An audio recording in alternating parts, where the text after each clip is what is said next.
right, from Truist Park, we are getting set for Game 2 of 3 between the Braves and the Cardinals. We are beginning the month of July, which means that the All-Star Game is 2 weeks away.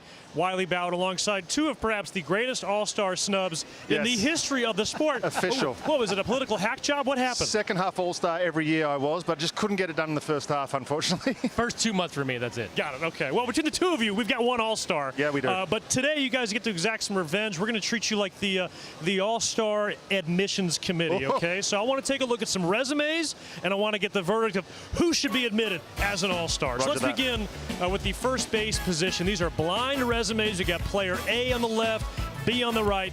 Discuss. Oh my God, I mean, I'd take the homers maybe and the stakes. OPS is similar, better average. Nick, I don't know, you're an average guy, I'm a power guy. Yeah, I would prefer 20 homers versus 13, so I'm going to take player A over player B. I think I might know who that is, but I'm not sure. I also will take player A, lock it in. So player A is the choice. Who are they? Matt Olson, Freddie Freeman. Look at that, we nailed that. Absolutely Get Matt nailed Olson. that. It's true, I mean, it doesn't even really comprehend how this is much of a battle at this point, right? No, I mean, other than a lot of votes. If we're basing what it is this year, it has to go to Matty O. All right, so stuff the ballot box. Get Matt Olson to his 4th All-Star game. All right, next position, second base. Again, these are competitive spots, guys. Let's see how we can pick. You don't even have to look at anything other than all the black on that screen, right? You have to go with all the positives there, which is average OPS, RBI, and runs scored. Player E is easy. You're not going to get an argument from me, Nick Green. I will choose player A, and I'd like to lock that in, please. Lock it in. So player A, who is it? Second base, National League. Ozzie Albies over Bryson Stott. Not even a question. This is such a great segment. Everybody, look at how silly this is. Everybody just go vote Braves. All right, so we've got the rights out of the infield. Let's go behind the plate now. A couple of resumes we can take a look. Again, distinguishing player A or player B. This includes the offense, guys. All right, who are these players, by the way? Who is that on the left? Because I can tell you who it is. Okay, well, player B is clearly the better player I will take numbers. player B, strictly all numbers. Don't need any defensive metrics. Just give me the offensive player B, please.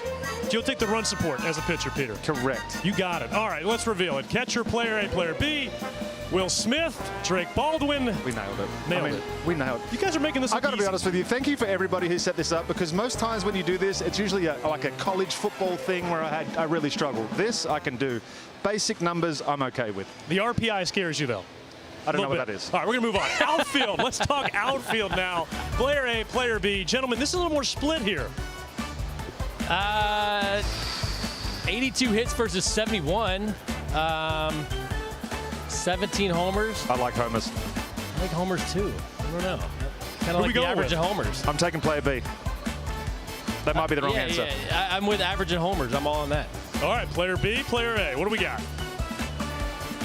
Oh, Juan Soto. Like I said, gentlemen, player what were you A. talking about? Like I said. Hey, by the way, there are three spots. Correct. So it's not just one spot. Pound for pound and salary for salary, I'll take the guy on the left. All right, so Michael Harris trying to get him to an All-Star game as well. It would be his first. And remember, go Braves.com/vote.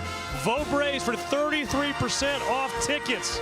Need I say more? Get those guys to Philadelphia, and let's get a win tonight. When we come back, we're talking more about the National League. It is as deep as ever in 2026. Guys, I gotta get down to the field. Go get him. I've already left.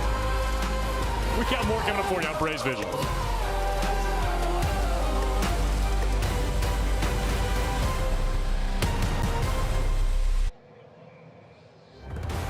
Atlanta Braves baseball is brought to you by Xfinity. Reliable Wi-Fi at one price. Xfinity, imagine that. By Delta Airlines. Keep climbing. And by Rooms to Go. July 4th sale going on now at Rooms to Go. Shop and save store-wide. On a warm Wednesday night here in the Battery, Truist Park, two of the National League's most storied franchises going head-to-head to kick off the month of July. Let's take a look at our racetrack fueling up feature, and it focuses on the National League and how deep those 15 teams have been. You've got several teams' records above 500. In fact, this is the best record the National League has had against the American League since interleague play began, with the exception of 2019. The good news for the Braves is they are 10 games above 500 in the National League. So we will see if they can even up the series tonight and begin the month of July with a win. It's Braves and Cardinals, and if we've got Larry, Moe, and Curly on the pregame show on the sideline, that must mean we have Stan Laurel and Oliver Harding on the call. Just kidding. It's Brandon Gaudin and CJ Nikowski. They got first pitch next.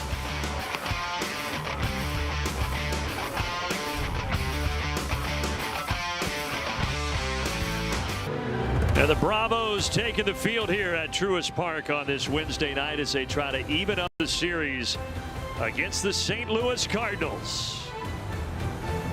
Let's take a look at the lineup for Ollie Marmol and the St. Louis Cardinals, brought to you by Racetrack.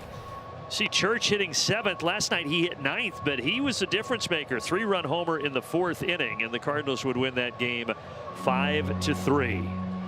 It all starts with Weatherholt, and on the mound for the Braves, CJ, it all starts with Reynaldo Lopez. So 6 starts overall, but of course he was in the rotation, came out of the rotation, and back in it. And he was pretty good in his last one. It was only 3 innings as he's building up some stamina. His fastball sat around 94 miles an hour, and his curveball was really good. We're going to keep an eye on that curveball. We know the slider has always been the pitch, but the curveball becomes very important when he is starting.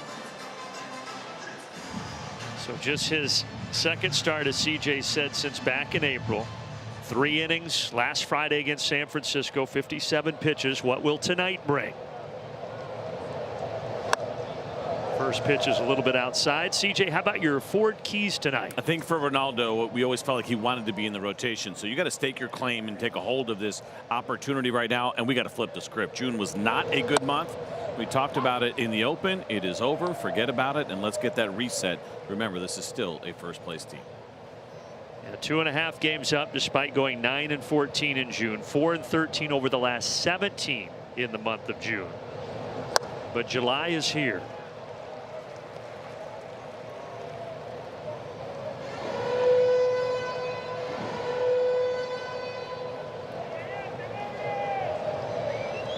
Weatherholt 0 for 4 yesterday, did have a walk.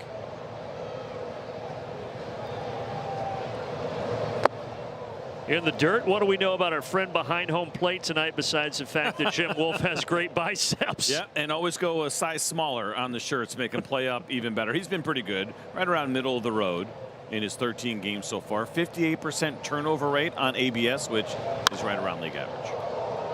Harris will drift back and turn around and stop just in front of that 400 marker.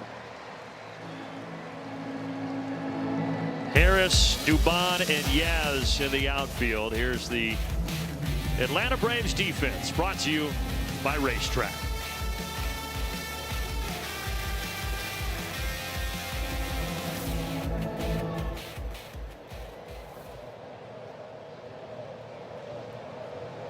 Jim Wolf, by the way, long time Major League umpire, since '99 he's been doing it. So you get a veteran back there behind home plate tonight. I think you probably pause a little bit when you think about maybe getting in his face and arguing about something, and see those veins popping out of the forearms and the biceps. And his older brother, former Major League pitcher Randy Wolf, who was in the bigs a long time from '99 to 2015. But brother Jim, even though Jim was a ball player as a kid, he was a catcher in junior college, but he made his path to the bigs through the umpiring route. 2-1 here to Ivan Herrera, the DH.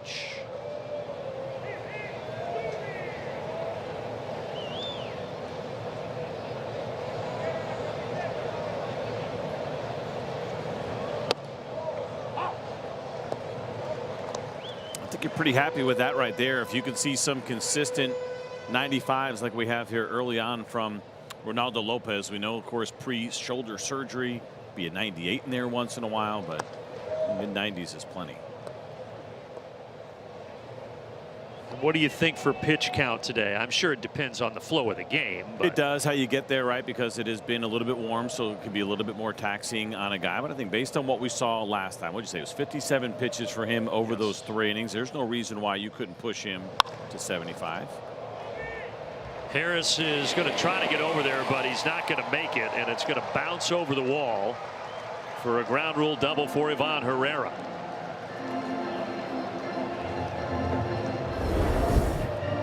Now fastball here from Ronaldo that pretty much split the plate. And he did it in a full count, right? Of course, you want to throw a strike there, but heater right down the middle, and Herrera gets a hold of it. Nope. Guy looked like good beat on it. Someone tipped it, and I caught his chin a little bit. And now Alec Burleson did pinch hit, but did not start yesterday. First pitch bounces it to Ozzie, or rather Mateo, excuse me. Mateo makes a throw across, so 2 down. There's a little panic there for Herrera for a second, realizing that Mateo was right behind him. A lot of times, right, if you are leading off of second base and the ball's to your left, you're gone. But I think he made a wise choice. Like, wait a minute, I don't think I can go. Now that's actually a heads-up play because he knew where Mateo was.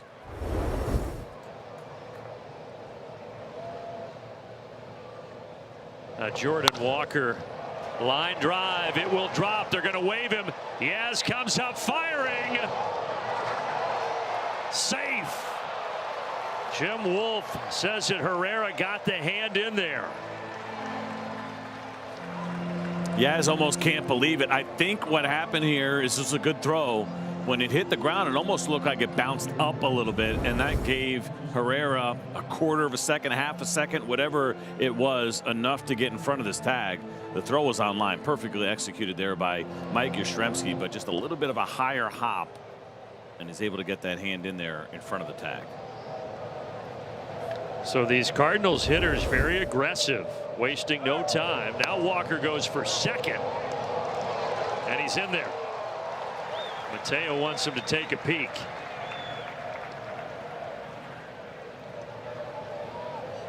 It's a matter of whether or not he got him on the leg before the hand actually touched the bag, and no, they're not going to challenge him. Short lead, but good jump, big body, and long arms to be able to get there in front of that tag.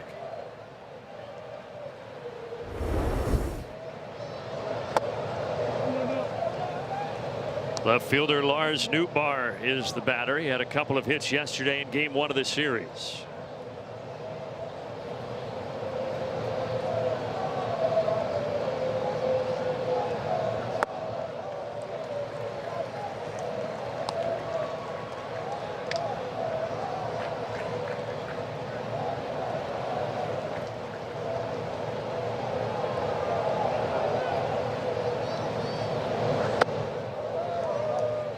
Yesterday we talked a lot about the humidity and heat this week. It is certainly humid tonight, maybe not as bad as last night. Tomorrow, though, a heat advisory is in place for the Atlanta area, so the warm weather will continue. 3-2. And for these players, the preparation starts before the actual day starts, right? They start thinking about these things a couple of days out. They'll hear from the trainers about how to properly hydrate leading up to what can be a challenge when you get that kind of heat here in Atlanta. Induced a weak swing on the slider, did Lopez, for his first strikeout, but the Cardinals do draw first blood.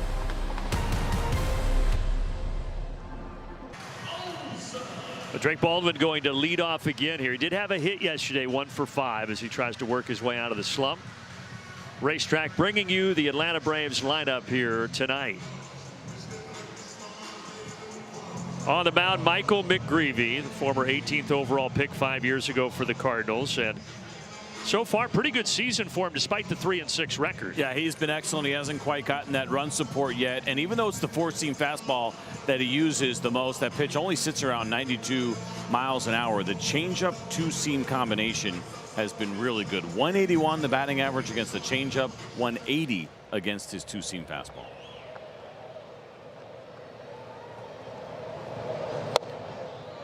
Yeah, and really good command for him, right? Yep, and it's been kind of consistent. I feel like we've run into this kind of group of pitchers where you're not going to see a lot of strikeouts, at least he hasn't done it so far, but a really good walk rate of under 6%.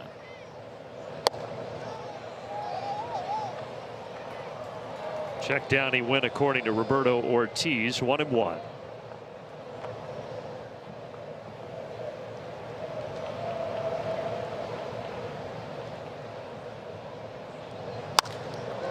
And Baldwin sneaks it out into right center. for a leadoff single in the bottom of the first.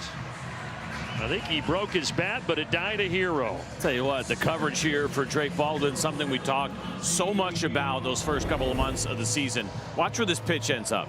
That is a changeup that is really far off the plate, but he stays on there just long enough you can see that break on the handle. And it's that nice level swing. If he pulls off that, it's a ground ball to the right side, but he stays through it for a base hit up the middle. Great sign for Baldwin. Ozzie takes one for a strike at the top of the zone.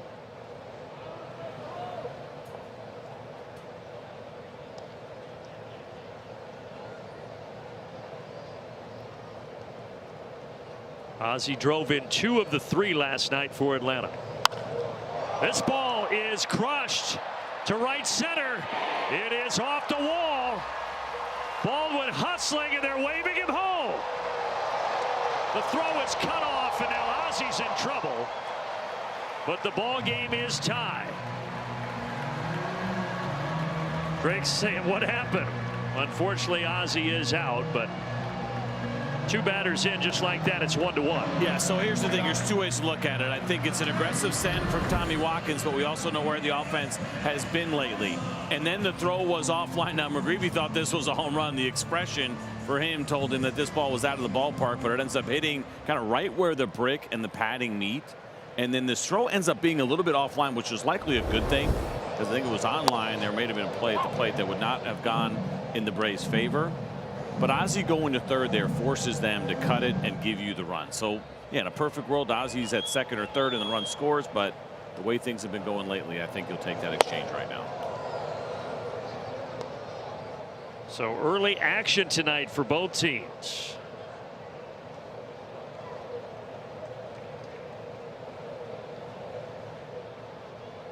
And that's, we talk about the pressure that gets put on maybe our pitchers when the offense isn't there, the pressure the offense is putting on themselves. Put yourself in Tommy Watkins' shoes too on anything that's close, right? There's times where, man, the offense is crushing it. You can play it conservative. When you're working hard and trying to scratch and claw and find runs, you start to feel that pressure a little bit too and make some aggressive decisions. That one there ended up paying off.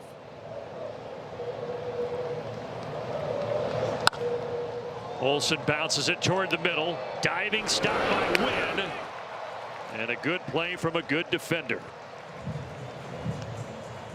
That leads us to our racetrack defense here for the Cardinals. Told you yesterday, some good arms in that outfield, and then very solid up the middle with Wynn and Weatherholt.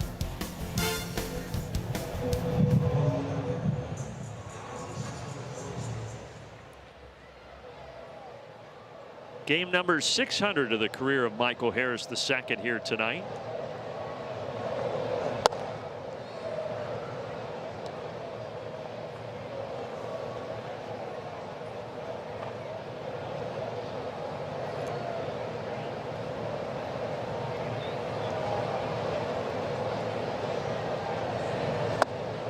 Swing and a miss at the slider, 1-1.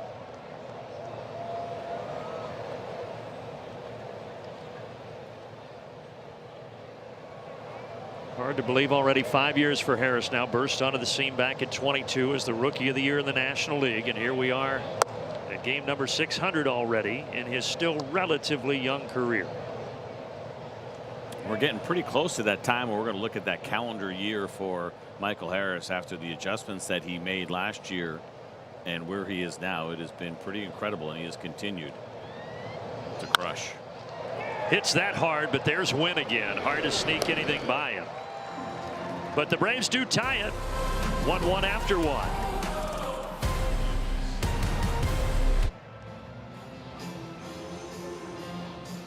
On to the second. Ronaldo Lopez back in the starting role. That leads us to our Comcast Business Defend the Mound feature. Now, this is all of his starts as a Brave. Of course, CJ, 2024 was so good with that sub-2 ERA. And you get excited about having him back in the rotation because of those numbers that we're looking at right now and hoping that Ronaldo can recapture some of that. Now, again, it's post-shoulder surgery, so we expect velocity will be down a little bit here early on. It seems like he's used more curveballs than he has sliders, but both of those breaking pitches are really important, and we hope that this is something that we'll see the rest of the year because, man, he was really good that first year.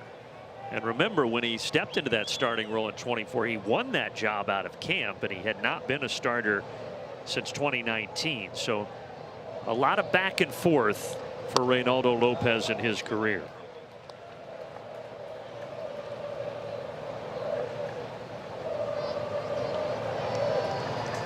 Facing 6, 7, 8 here in the Cardinals order, starting with Mason Wynn.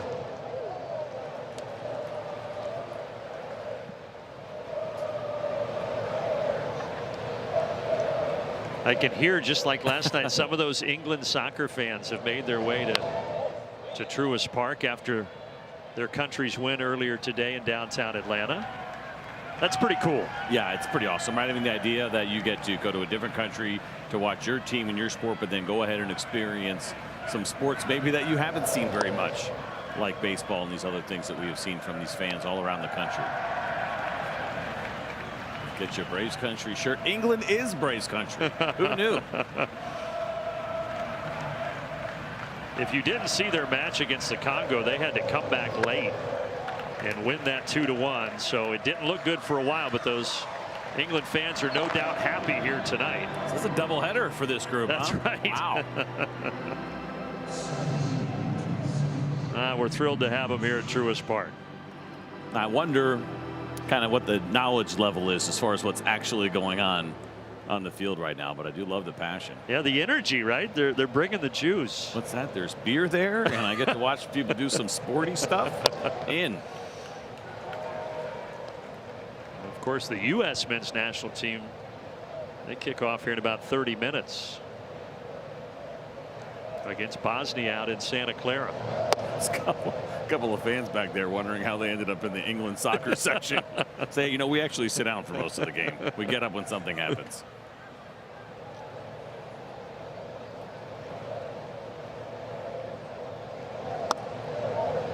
Here's Nathan Church. A 3-run homer yesterday in the 4th inning off Martin Perez was a big one, helping the Cardinals to the 5-3 victory.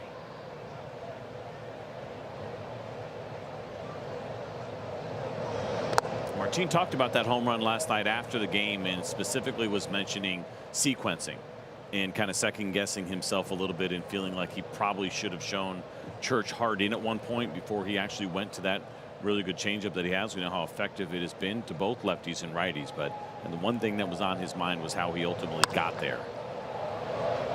Well, Church here hits a soft liner to Ozzie, 2 away.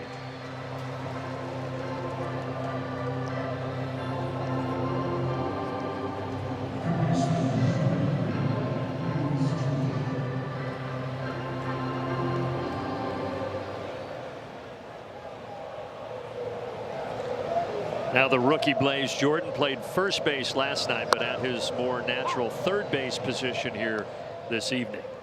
That heater right there, 97, and not only has the velocity been pretty good here early on, but there looks like there's some carry and some life on that fastball so far from Lopez.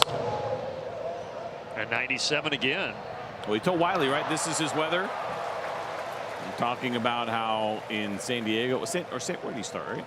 San Francisco. Thank you. It was one big long trip that ultimately just emptied out my wallet. I forget a lot of it, but how much chillier it was. And maybe that caught him by surprise, and some early velocities that were down. Ultimately, he ended up sitting right around 94 miles an hour, but clearly this is his preference based on how that fastball looks so far. Yeah, I mean, that's legit. It's about a 28-degree difference from the game time start in San Francisco, not to mention the humidity difference here.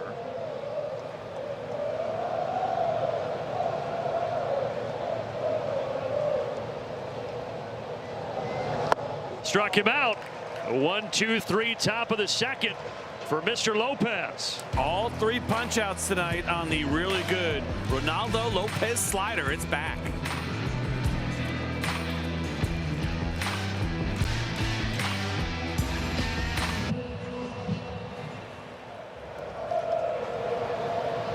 And Dubon leading off the bottom of the second here against McGreevy. Speaking of Dubon, it's an 8-game hit streak. Saxby's Who's Got the Sauce? So Dubon and Michael Harris II, the 2 Braves this year with 2 8-game hit streaks. It's kind of fun to look at there for Mauricio Dubon, and we know how good he has been all year long. nice. They'll get streaking a little bit. It's time for the Braves to get streaking. But one at a time. July's a new month, folks.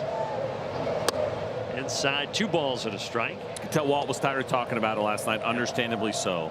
I had him on my radio show today as well, and kind of reiterated a lot of what he said last night, which is just that, listen, the guys are doing the work. There's no questions to be had about preparation. And that's something you always have to keep an eye out for. There are things when your team is going through it a little bit. Is everybody showing up? Are they doing their work? Are they preparing? Are the effort level there? Are they doing the little things on the base pass? All of those things that you have to look for. None of that is in question with this team right now. We said, man, we're just going through it and we're going to get out of it. That goes off the glove of Jordan and pops in the air. Dubon will reach.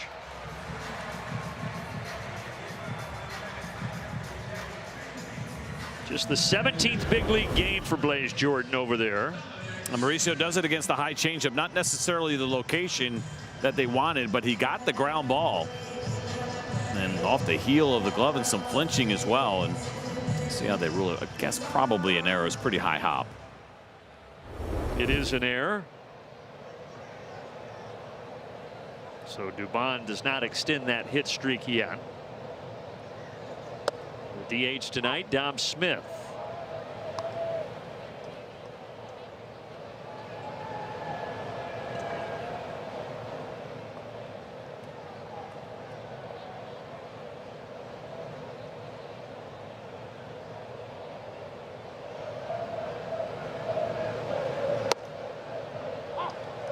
Talked about low strikeout rate for McGreevy. It drops even more to the lefties. Now the changeup has been the neutralizer that has helped keep some of those numbers in line with the batting average and the OPS, but he's striking out less than 14% of left-handed hitters. Very low number. And if you haven't heard of him, he hasn't been around that long. He debuted briefly in 24. And then last year had 16 starts, and now this is his 17th start this year, but only 36th overall at the big league level. Let's take a closer peek at McGreevy's arsenal. StatCast 3D powered by Google Cloud. So it runs deep with the amount of pitches that he throws there. You're going to see 7 of them with that 4-seamer changeup, 2-seamer curveball, cutter, sweeper, and slider. So he's got it all. But again, predominantly depending on whether it's a lefty or a righty, but especially those righties are dealing with the 2-seam fastball in. The lefties are dealing with the changeup, and only the righties really get the sweeper.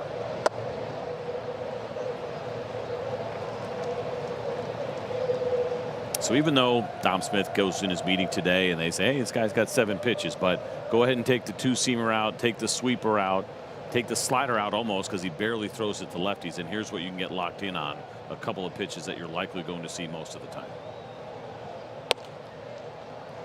Sees the 4-seamer up there, 2-2. Ollie Marmol, his last day in his 30s. He turns 40 tomorrow. Already 5th year as a big league skipper.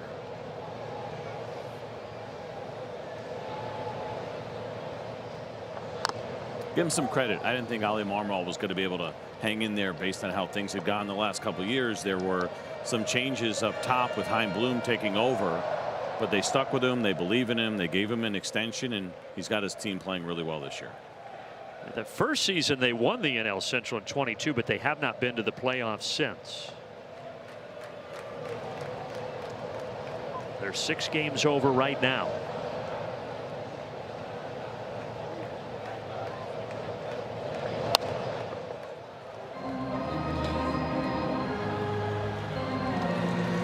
They do hold the final wild card spot to the Cardinals at the moment, but they're 7.5 behind the Brew Crew. At one point, all 5 of those teams were above 500. It slowed down a little bit here for the Cincinnati Reds, but that is a division that runs very deep.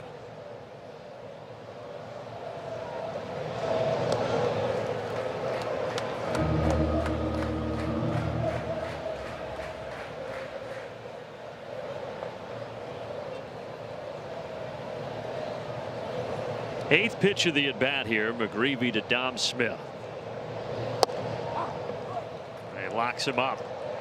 First strikeout for Michael McGreevy. 4-seamer that looked like it might have had a little cut to it at 92 miles an hour. I think Dom might have been leaning out a little bit, thinking about that changeup, and then you locate the fastball inner third, and it jumps on you quickly.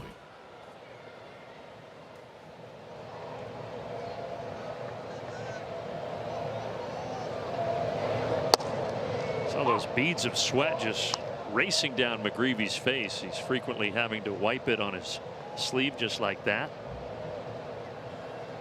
Get to taste laundry detergent all night.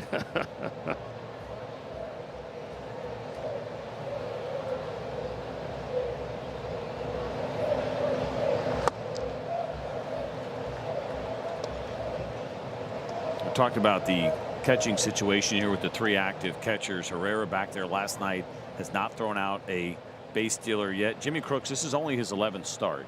He is 0 for 7 against potential base stealers. So those two guys 0 for 30 combined. And Riley down on strikes, falls victim to the sweeper. 2 away. A message right here from Alpha Insurance. No matter what life throws your way, we'll be there knocking it out of the park. Getting you back home safe and sound. That's life with Alpha Insurance.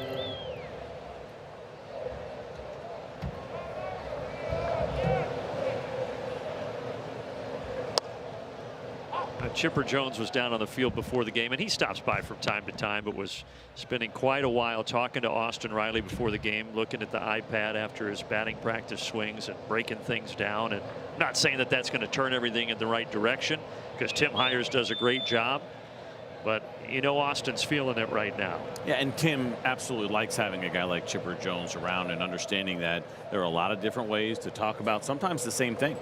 And it's just a matter of the way you say it, or a keyword maybe that just sticks with the guy, that maybe you get a light bulb that goes off, and it's always a treat for these Braves hitters when he's around.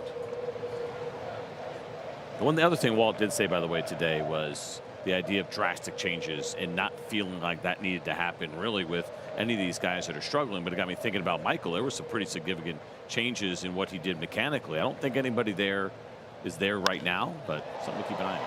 Yastrzemski pretty deep out to center, but it's brought in by Church. So the error by Jordan does not hurt the Cardinals in the second. The third inning, let's go to our favorite Brit, Wiley Ballard, for our GMC Field Report. Well, we are here in left center field, and this is, what is your name and who is this group? Let's start with that. Oh, so my name's Nige. I'm from Bristol, which is at the south of England. And these are the England boys that have been to watch England win today in the World Cup. All right, so tell me, how would you describe this day? When did it begin? When did you guys start today? This morning we started really early, about 7 a.m. We made our way down to the stadium, found somewhere to park, went to the fan zone. We sang with Brazilians, with Colombians, with Mexicans, with Americans, with Spanish, with German. We all mixed, we got together, we had a fantastic atmosphere. Made our way into the stadium. Things weren't going our way for a long time. But we had confidence that the good players would shine through. And Harry Kane is a world-class striker, and he scored 2 unbelievable goals. We're into the next round. I feel like I was there. All right, we got it out there in center field. All right, so after the game, how did you guys decide to come here? So we're very fortunate. This chap here lives in Atlanta. He's a Bristolian from birth. He moved to Atlanta about 20 years ago. He has 2 fine twin sons. One's a baseball player and one's a soccer player. So I'm staying with him, and a lot of us are staying all in and around the area, and we're hopefully making a bit of fun in Atlanta. And what do we think of baseball so far? So it's my first experience of baseball, and we didn't know what to expect. And what we're trying to do is just bring a little bit of English atmosphere to what is obviously a slightly different sport. But it's amazing, it's fantastic to see something different. I love the whole build, I love the atmosphere. I love the fact that you guys do something so big, and just to be part of it for one night is just really special. Let me tell you this, we're excited to have you guys, man. This is awesome. And who you guys got coming up next? Do you know yet? Mexico. Mexico. Ooh. In Mexico. In Mexico. Sunday evening. Mexico, in Mexico, 7,500 feet above sea level.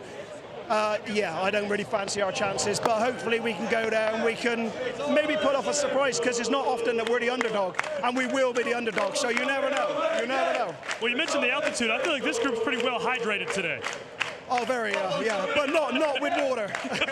We'll leave it at that, Nige. Pleasure to meet you, man. Thank you very much. Lovely to meet you, and all the best to you. Okay, thank you. Cider Army, baby. That's the quote of the night. We're well hydrated, but not with water.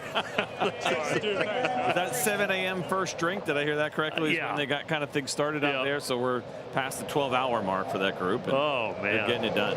How fun is that? Good for them. Wiley fits in perfectly there, too, as well. I was trying to figure out what's going on with the banners that were out there because one of them says tuna. What does that mean? I mean, I like tuna. Does that say salmon on the left and tuna on the right? There's no way it says salmon, right? No, Simon. Old Simon tuna.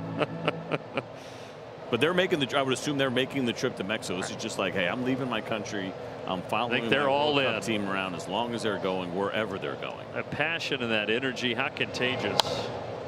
And before the inning started, in between the break, they played Wonderwall by Oasis, which is a British group from England, from Manchester, and that crew right there was going crazy listening to Wonderwall. And there was a cover band of Oasis out in the Battery before the game, and their name is Broasis. Nice. Nice. Olsen calling off Baldwin for the second out.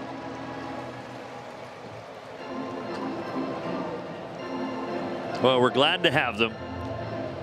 Glad they're bringing the energy here tonight at Truist Park. I mean, time of their lives, right? And kind of detailing the experience. It is pretty incredible. And a little more careful having those drinks at 7,500 feet of altitude. That's true. Might have to be a little more tame down in Mexico. Alec Burleson grounded out back in the first inning. You see how aggressive he is, even potentially almost going at that slider that's in the dirt. First pitch, he jumped on the first one. It was a curveball. It was against Ronaldo when he hit that ground ball to Mateo over at shortstop. So this is a guy that's not waiting around regardless of pitch. He's not hunting a fastball. He's just hunting a baseball.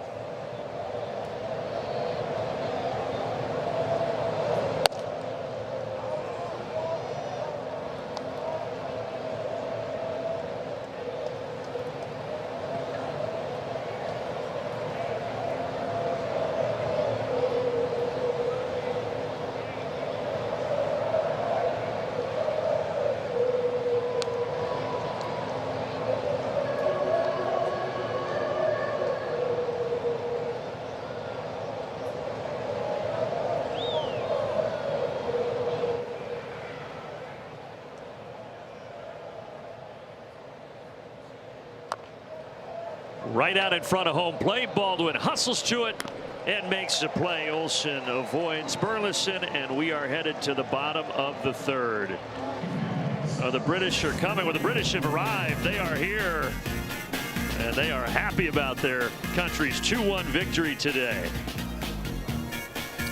Well, they're really assimilating to the baseball culture. They've learned about tarps off quickly. Yeah. Are they like pointing out there at one of the Cardinals players and getting on him? I don't know if it's getting all over Newt Bar or not out there in left field. I guess Wiley didn't verify, but I hope they're cheering for the Braves. Yeah, it's, you'd like to think the colors kind of match. Yeah. 9-1-2 here, starting with Mateo.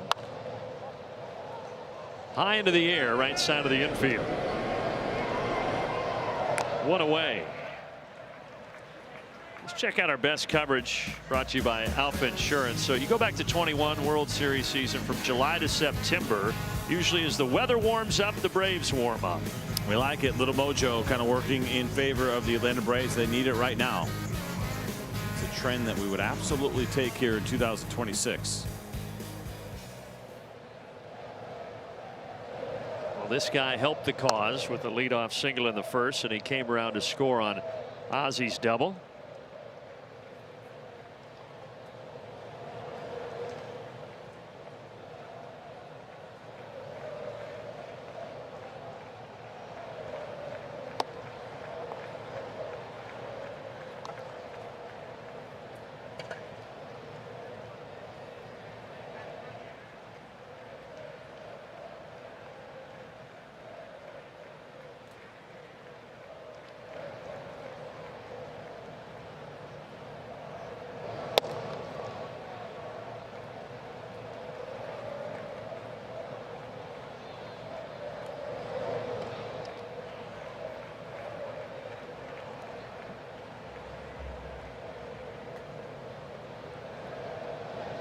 2 balls, 1 strike.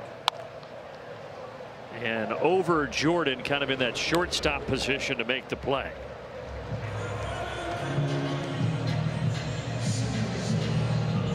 Again, you see the velocity on the fastball. It's not going to overwhelm you, but he used it pretty well. Let's take a look at our Whataburger What a Play. This was the RBI double by Ozzie back in the first. McGreevy thought it was a homer. And I think when you saw the ball kick a little bit more to the left right there, that's when Tommy Watkins decided to go ahead and send Drake Baldwin, and he scored pretty easily. I think the Cardinals almost caught a break that the throw was offline, because if it's online, they're going to let it go through. And it would have been close. I think Drake might have beat it. Who knows? Might have been a close play, but Burleson read the throw. And he saw it was offline, so he went and got it and then threw the ball to third to get Ozzie Albies. Yeah, off the bat, I thought it got out of here, too. I was a little surprised like McGreevy. I keep hearing about how the baseballs are jumping now, that drag is down. There's been a couple of reports out there. You know, Saris is one that always covers that pretty well.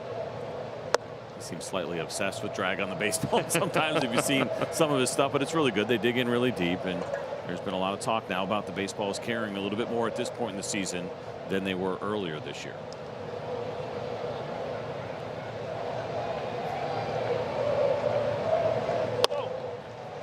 Well, that homer would have been a long ball in 16 of the 30 big league parks, but unfortunately Truist not one of them.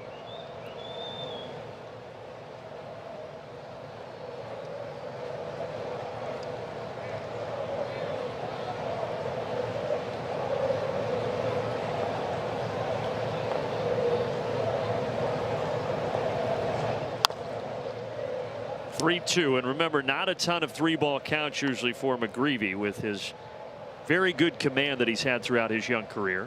I'll tell you where the ball was flying out today. It was in Wrigley. 9 home runs, 8 of them by the Cubs. He scored 23 runs against the Padres. Dansby had 3, didn't he? And he had 2 yesterday. Yes. So he has been on a heater. And they dropped him to the bottom of the order. There have been some real struggles for him offensively. But having a nice couple of days here so far. 23-3.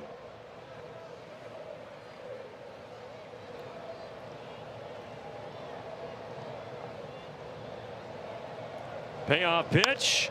Ozzie hits it high and deep toward the chop house, and that's where she lands.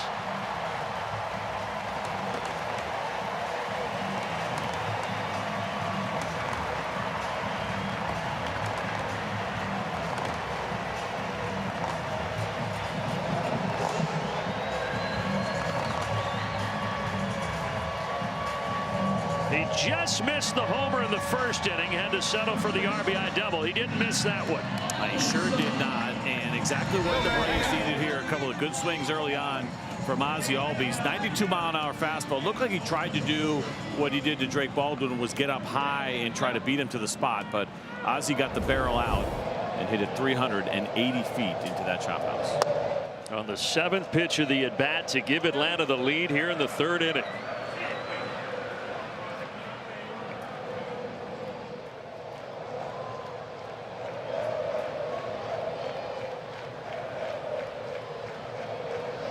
By the way, that homer breaks a drought for the Braves of 41 innings without a long ball. They had not had one in their last 4 games. I do like seeing Jeremy Hefner there practicing his swing. The former pitcher, like he's going to get in there and do some just damage. in case. He got excited about what Ozzie just did.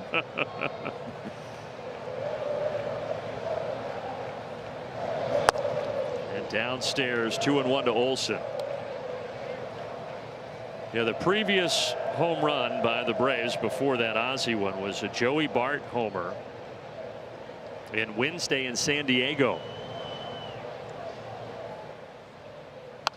And Matt's ahead of that curveball. 2-2. Saw some pretty good balls that were hit both in tough. That's a tough corner. Yeah. And coming in hot. But in San Francisco, where it is difficult to hit home runs in certain parts of that ballpark, there was some squared up baseballs that they just were not getting the results on that we have been so used to seeing this year.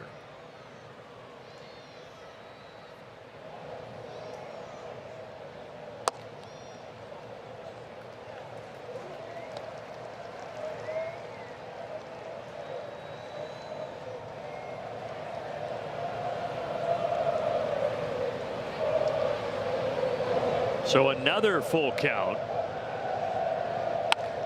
This ball struck well, but it's caught on the track by Walker. But the Braves swinging a good bat, and Ozzie got one to the chop house. He certainly did. Elevated fastball, and Ozzie was the one winning that battle to put the Braves on top 2-1.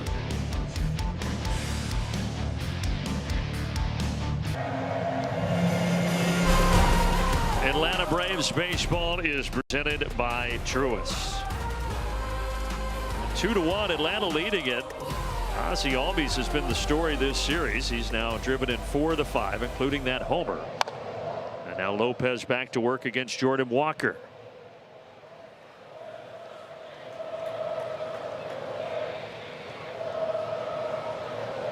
What a difference. Jordan Walker, I think, was at a point in his career where they were trying to figure out whether or not he could be an everyday player, and he has been really, really good for them so far this season. When he debuted in 23, he was a top 5 prospect in baseball. Actually hit his first home run against the Braves in St. Louis in April of 23. And there was understandably a lot of hype around this guy. But then, yeah, you wondered with the struggles that he had. The strikeout rate got up there. So they put him back down several stints in Memphis and AAA. But this year he has truly found his groove.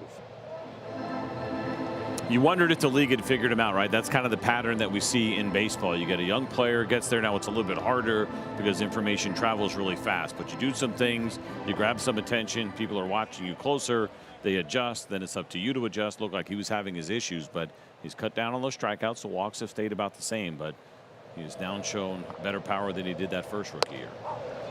Well, he's going back to the bench right now. 96, well located by Lopez. It's really encouraging to see some of these numbers in the life of the fastball for Ronaldo, because if you remember a couple of years ago, he could always reach back for a little bit more and know how to finish off a hitter when he needed it. And even though it's not 98, 96 is still a pretty nice number.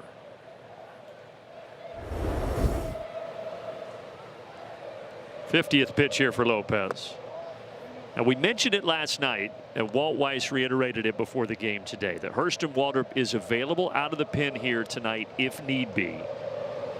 Although right now it's Karinchak that is throwing.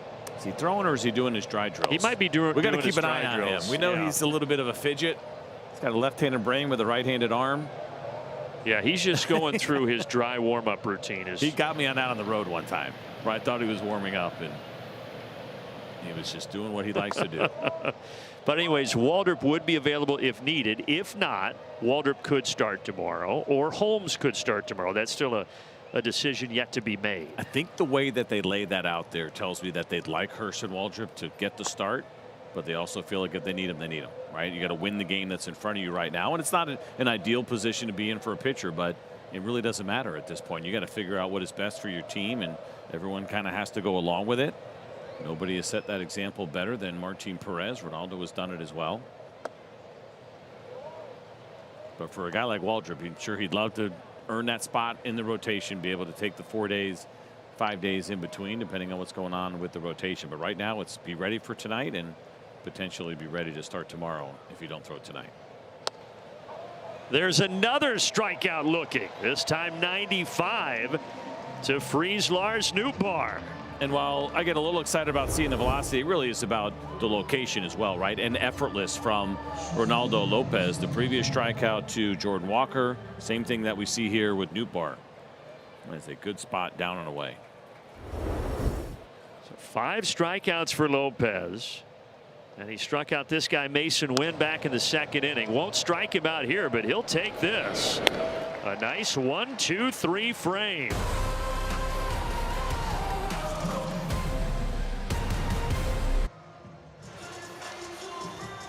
Time for our flavor that hits, presented by La Chanera. Braves against 500 or better teams this season, 28-20.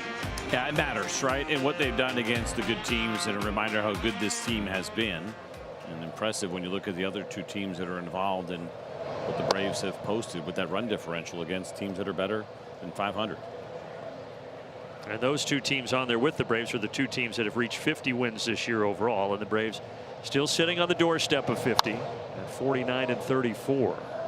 So David had an excellent suggestion, not David White, but David, a fan of the Atlanta Braves, said, how is that Wiley was out there talking to the English fans and he wasn't in his 1970 or 1776 Revolutionary War outfits? True. How would that have gone over? Well, I can tell you that things would probably get a little moist inside on a night like this. Wiley, what do you think of that? Sounds like a suicide mission. Not doing that. They feel invincible right now. Got the World Cup win. Yeah. We don't want to bring them down. That liquid courage. We don't want to remind them of that last loss. Yeah, that would have been funny, though, I must say. I thought you were saying our producer David White was coming up with that idea. He's busy right now. Michael walking it off after that foul ball.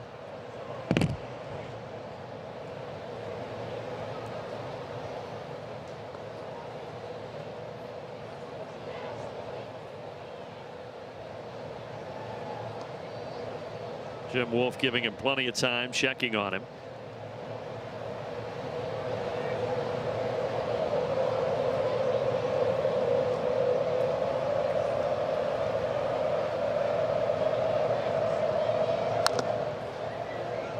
This is kind of where things have fallen apart for McGreevy.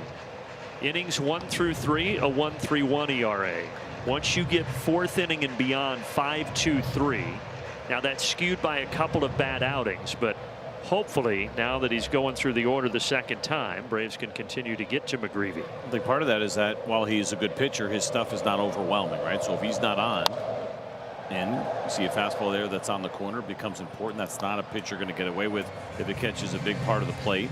He also relies on Chase, especially with that really good changeup that he has. He likes to expand the zone. He only throws about 1 out of every 3 in the actual strike zone.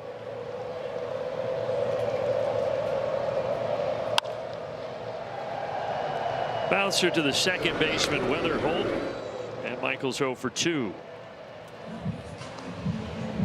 Our A-list member of the game, Robert Harbin of Smyrna, celebrating his 98th birthday. Whoa. Happy birthday, Robert, and thank you for being an A-lister.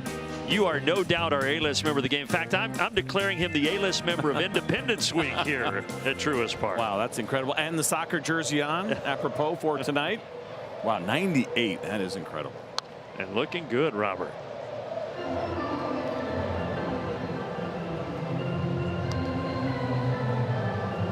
Dubon reached on that air in the second inning.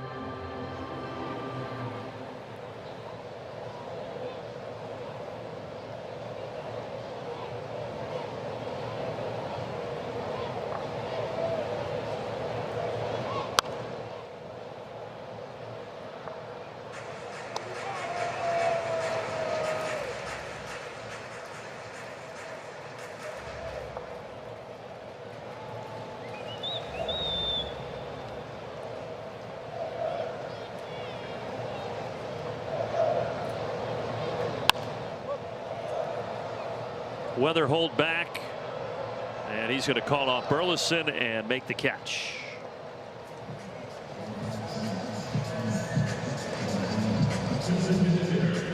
That pitch looked really good to Mauricio Dubon, but it might have been almost a foot above home plate.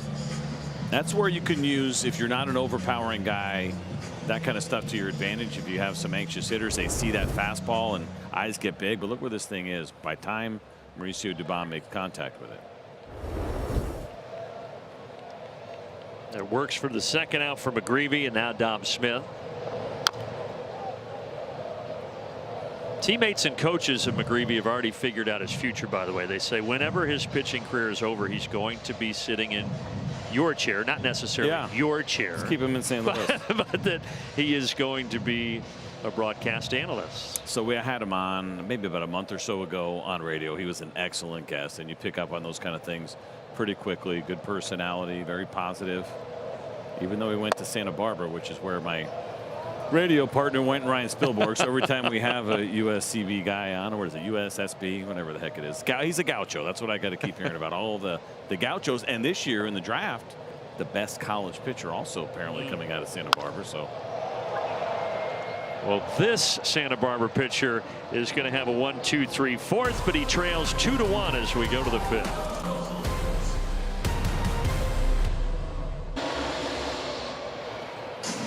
All-star voting is here. You know that. What you may not know is Phase 2 ends July 2nd, tomorrow. Get online, vote. Braves.com/vote. Cast your ballot for Olsen, Harris, Baldwin, Ozzie. And remember, you can get that ticket deal as well if you select the Braves as your team. 33% off tickets for a future home game.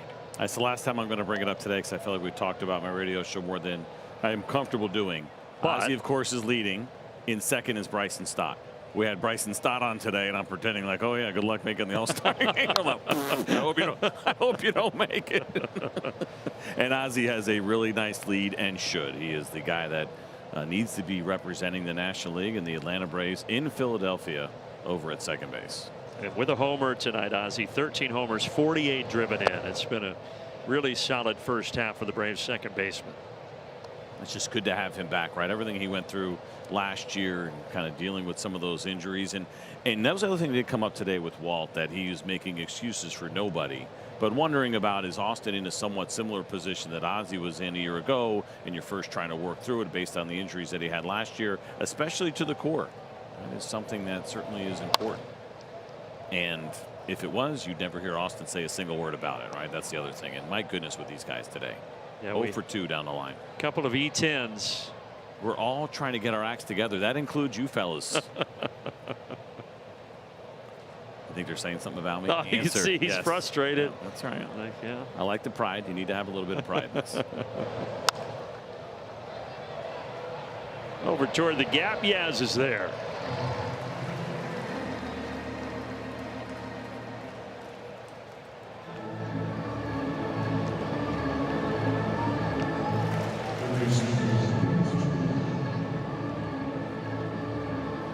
So Blaze Jordan mentioned yesterday about his connection with Austin Riley, going to the same high school, DeSoto Central. Scouts questioned the defense of this guy, and you saw him make an error earlier, but the power for him has always been there since he was a teenager.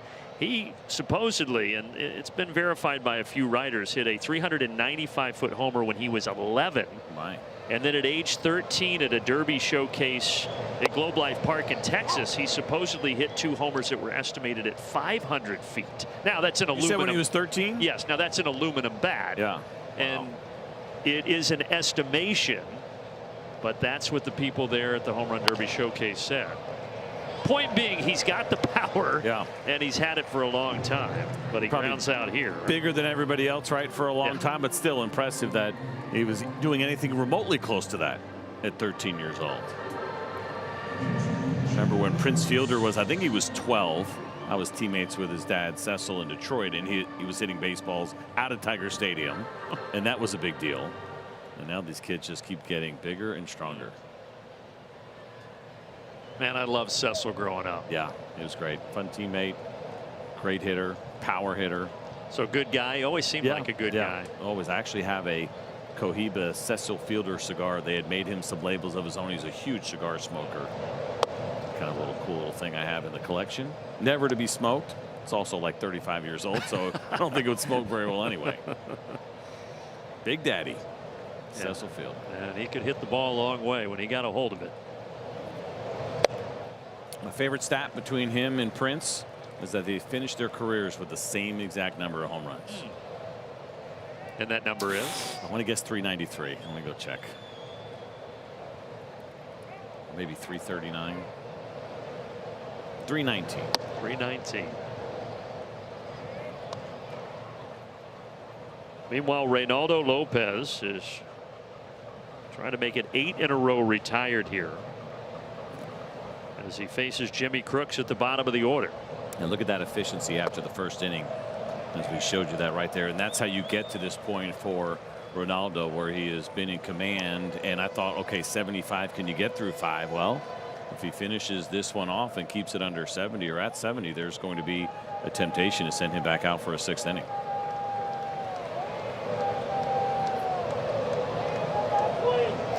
Swing and a miss.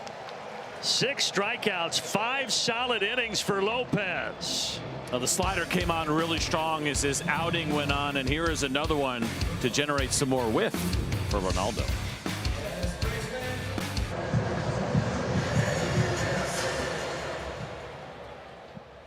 Austin Riley is going to lead off here in the bottom of the 5th. I think very encouraging, as we were talking about, though, for Reynaldo Lopez. That first inning, couple really good swings by the Cardinals. They were aggressive. They got a run home. But since that second inning, that looked like the Reynaldo Lopez of 2024. Yeah, command was excellent. Again, curveball early, more sliders late, finishing off hitters with his slider. I'm with you. It was a really, really great start with some action in the Braves bullpen. Guessing that's going to be it. Well, was there action? Well, there was. Dodd was throwing. He's not throwing right now. More tomfoolery going on there, trying to Tyler Kinley trying to deke me. Got me. But Dodd was throwing in the top of the inning.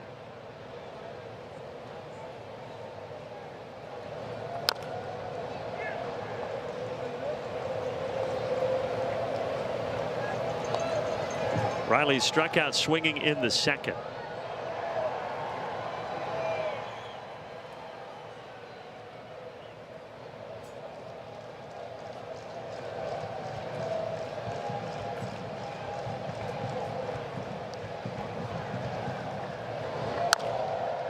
High bouncer to third, in between Hop. So Riley hits it to the guy who went to his high school, just a few years younger over there in Blaze Jordan, and Jordan makes the play. Our Toyota Trends feature tonight is about Mike Yastrzemski. For whatever reason, he's really enjoyed playing against the St. Louis Cardinals, and hopefully that continues here in this at bat. Yeah, you like that. It feels like a pretty good matchup for him with the right-hander on the mound in McGreevy. 70th pitch for the righty, and it's outside.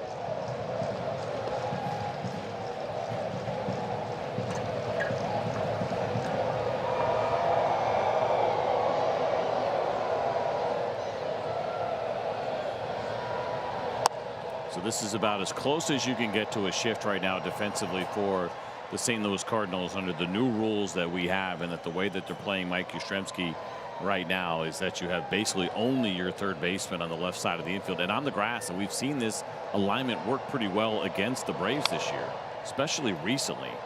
Been some really good hard hit balls. You got Mason Wynn playing all the way up the middle. And now I guess here with 2 strikes, so you're going to see Jordan back off a little bit over at third base, because he was also potentially trying to take the bunt away. That spot right there, we saw it in San Francisco in particular. Michael Harris, so annoying how many times a Brave has hit a ball pretty hard right at that spot. And again, it's a series of those hits where it felt like the start of the year when the Braves were winning, those were finding their way to the outfield, and as of late, it's directly at that one defender on the left side. But that's baseball.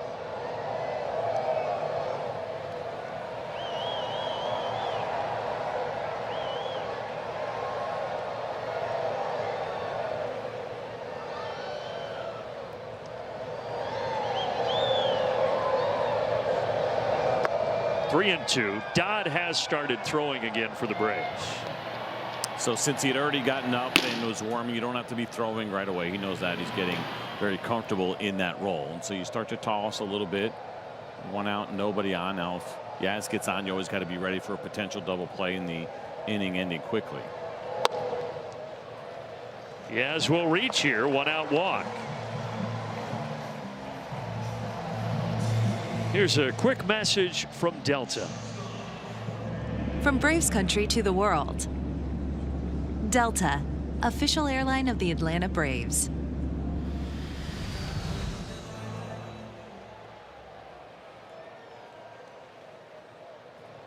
Jorge Mateo popped out back into third.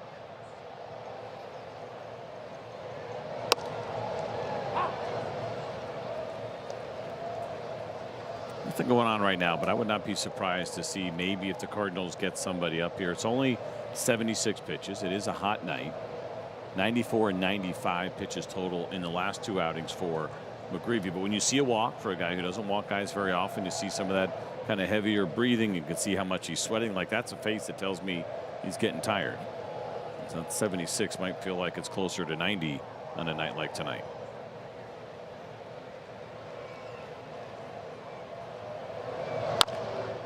High bounce on to second for 1.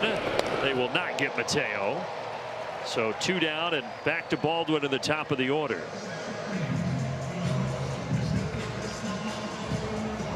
I'm going to guess, CJ, that Mateo is going to be on second base here shortly. Yeah, I think there'd be a pretty good chance. Again, we talked about kind of the lack of ability to throw potential base stealers out. You were not going to get him here, even though they gave it a pretty good effort.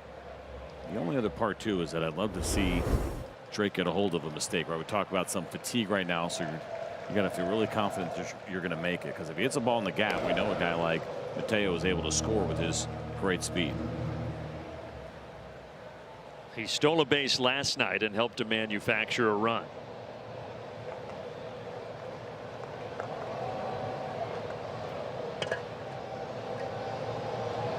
He stays put, and Baldwin puts it in the air. 3 sprinting after it, and Mason Wynn is the one who gets there. That was a very challenging catch coming from the shortstop position. Yeah, pretty impressive. I thought this ball was going to get down, but the closing speed here, he's not even on your screen yet. And here comes Mason Wynn to make the play and end the inning.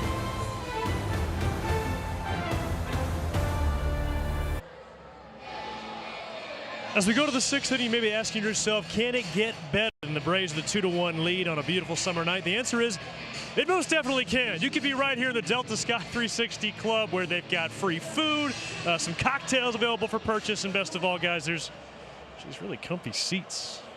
You got a few to pick from down there, Mr. Ballard. I do. Come one, come all. Braves.com/premium. Braves.com/premium. Dylan Dodd is in the game, so Lopez goes 5, 6 strikeouts, really strong start, and now it's on to the bullpen. And we saw Dylan Dodd in last night's ball game, in an inning, couple of strikeouts for him against the St. Louis Cardinals. And he really has been a revelation. As good as this bullpen has been, it gets even deeper now with the success of Dylan Dodd.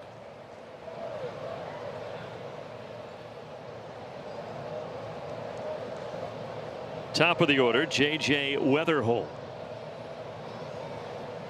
Right now, the odds-on favorite for the National League Rookie of the Year. Hits it well, but no problem for Harris, the former National League Rookie of the Year.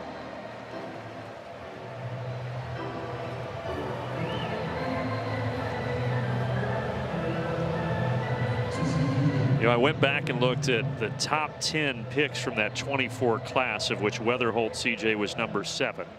You got Travis Bazzana, Chase Burns, Nick Kurtz, Joe Caglione, Connor Griffin. That's a pretty good top 10. Yeah, they're doing really well. Some of these drafts we'll look back at, and not necessarily the success rate, but this one looks like it's headed in a pretty strong direction. Charlie Condon, of course, came out of the University of Georgia, was 3rd overall in that draft, actually tied for the highest bonus. He's swinging the bat pretty well, and I think Colorado's probably going to be a comfortable place for him to bring that bat. Yeah. As Yaz going to run out of room, he does.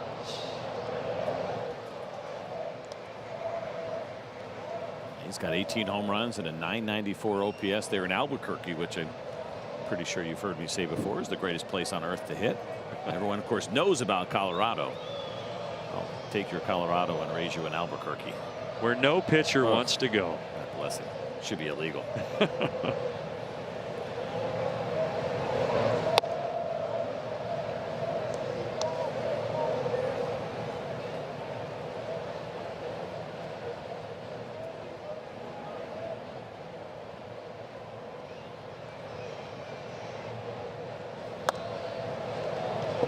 Ivan Herrera, one of the 3 catchers that they carry, but he does a lot of DHing like he is here tonight.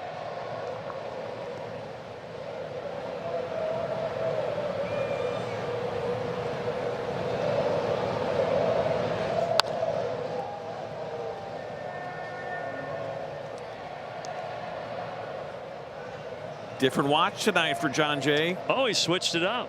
Still waterproof. Going Cardinal red to match the uni. I like that one better because that's more appropriate for the Cardinals. So I was told that that watch that we saw yesterday, and I don't even know what I'm about to say and what it means, but apparently it was a ASAP Rocky version. Sure. Yeah. Yeah. Same. The S in ASAP is a $sign, if that helps. Yeah. Yeah, those are big. Right at Mateo. Wait, Wiley, what do you have on this? Well, I was just letting David know that the new album for A$AP Rocky's Don't Be Dumb.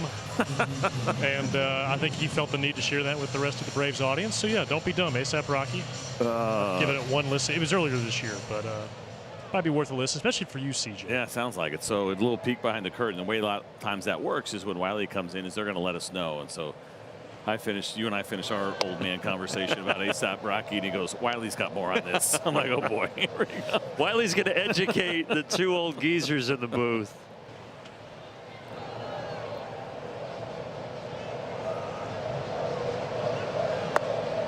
Wiley's the only one with Riz. Do they still say Riz, don't they, Wiley? Wiley? Sure. Come on, Wiley. Yeah, It can be said. Yeah, it can't be Wiley, said. be a good teammate. Probably where I'm trying to keep my credibility here, Brandon. Your street cred, do they say that? I can't forfeit my credibility on behalf of you guys. I mean, I love y'all. You guys are great. Okay, thank you. You look like the guy of the Cracker Barrel logo right now. It's like you're, I do love Cracker Barrel. You got your arm there on your rocking chair down in Wiley's well. Yeah, I mean, I'm not going to lie. It's a pretty good spot. I do think Wiley's well needs a sponsorship. Yeah. With the popularity of Wiley, and now it just works down right there. on the wall there. The same way we have the Braves Vision logo out there, kind of right of center field that we really like. We need something right there that matches. Well, we got the birdie nameplate. And we got a strikeout from Dodd. It's a good time for us to pay some bills.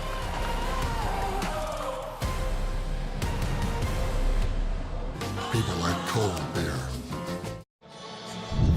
So we were having a little fun with Jeremy Hefner taking some dry swings in the dugout. Well, not so fast. Last laugh here for Hef. His only home run that he hit in his career was a big one all the way back in 2012. He also picked up his first win in that game. So we can't really laugh at Hef for taking dry swings in the dugout. He's been there. He's done that.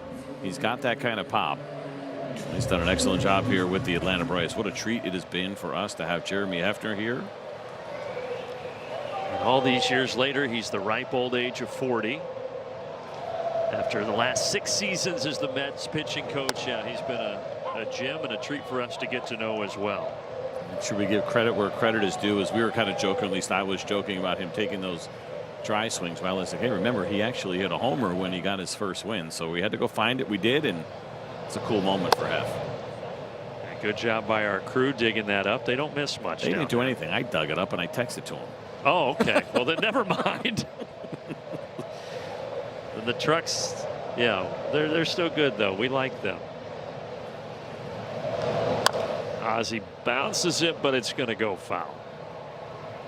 This is the homer by Ozzie back in the 3rd inning. The truck produced this. Yeah, they did great work here. Perfect sequencing and an absolute bomb for Ozzie Albies, who's had a couple of really nice swings tonight against McGreevy. At the double off the wall with an RBI, and now the solo shot. And what does he have in store for the 3rd time through here with McGreevy?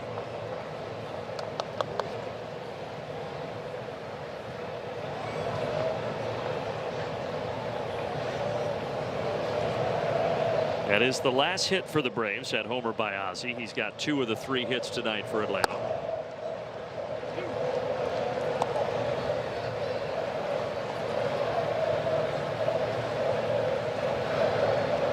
They're still standing and cheering and drinking. Yeah, they don't understand the sitting down thing during sports. It doesn't exist.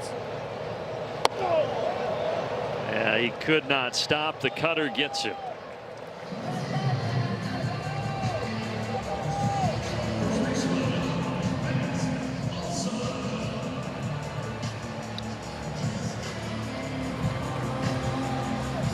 Any idea how often they play soccer matches? You always need, what, a couple of days in between at least? Yeah, I mean, at least in the World Cup they were spaced out in the pool play by about a week. Oh wow, okay. But it's a little closer, and now that they're in the knockout stage. I mean, what I'm trying to get at is it makes some sense that you probably stand up during an entire soccer match because it's the only thing you have to do all week, right? You got a lot of time. You can't do that 100 or let's call it 81 times for home games here in Atlanta or anywhere else.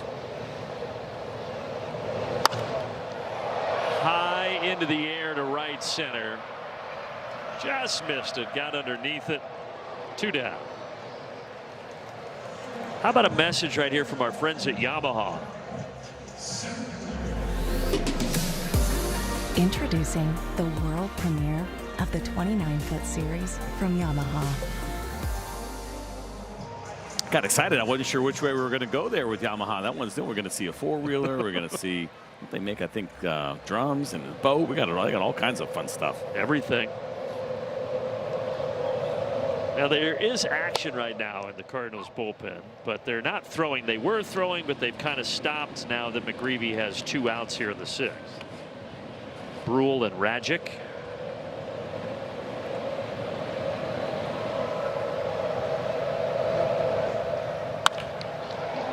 Diving stop by Weatherholt to take a hit away from Harris and get Michael McGreevy through 6 innings.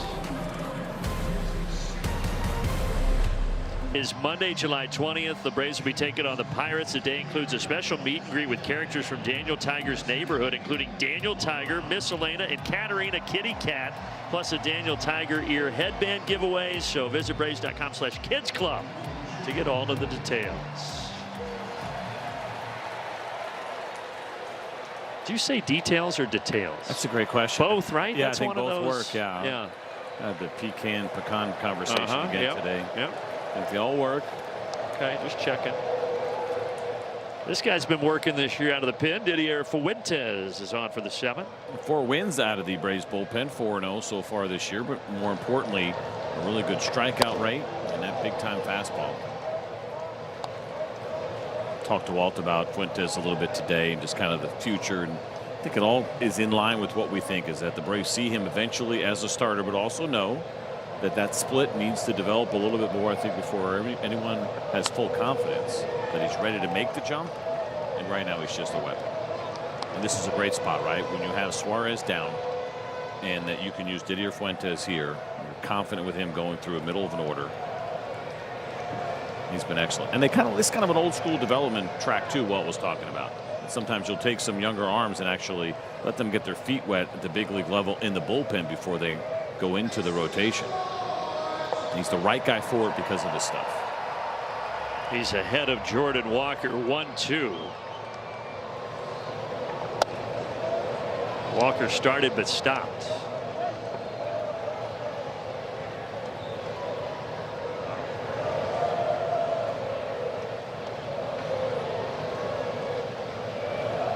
He had the RBI hit back in the first, one of just 2 hits for the Cardinals, and he's not going to get a hit here. 97 from Fuentes to blow him away.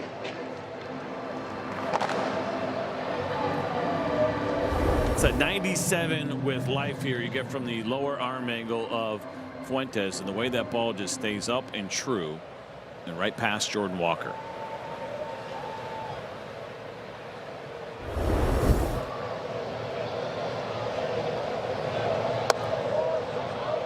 Now Lars Nootbaar, a couple of strikeouts for him tonight, 0 for 2.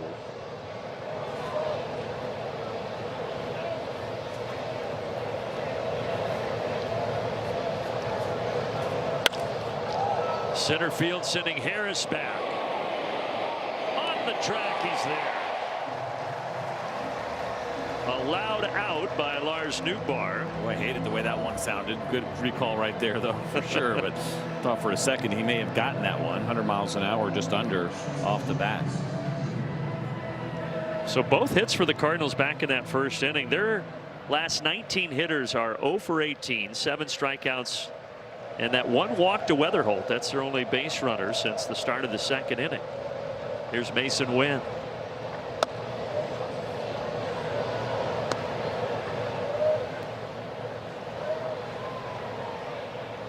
The stretch is brought to you by Georgia Natural Gas. Nick and Peter from the Battery after 1 more out.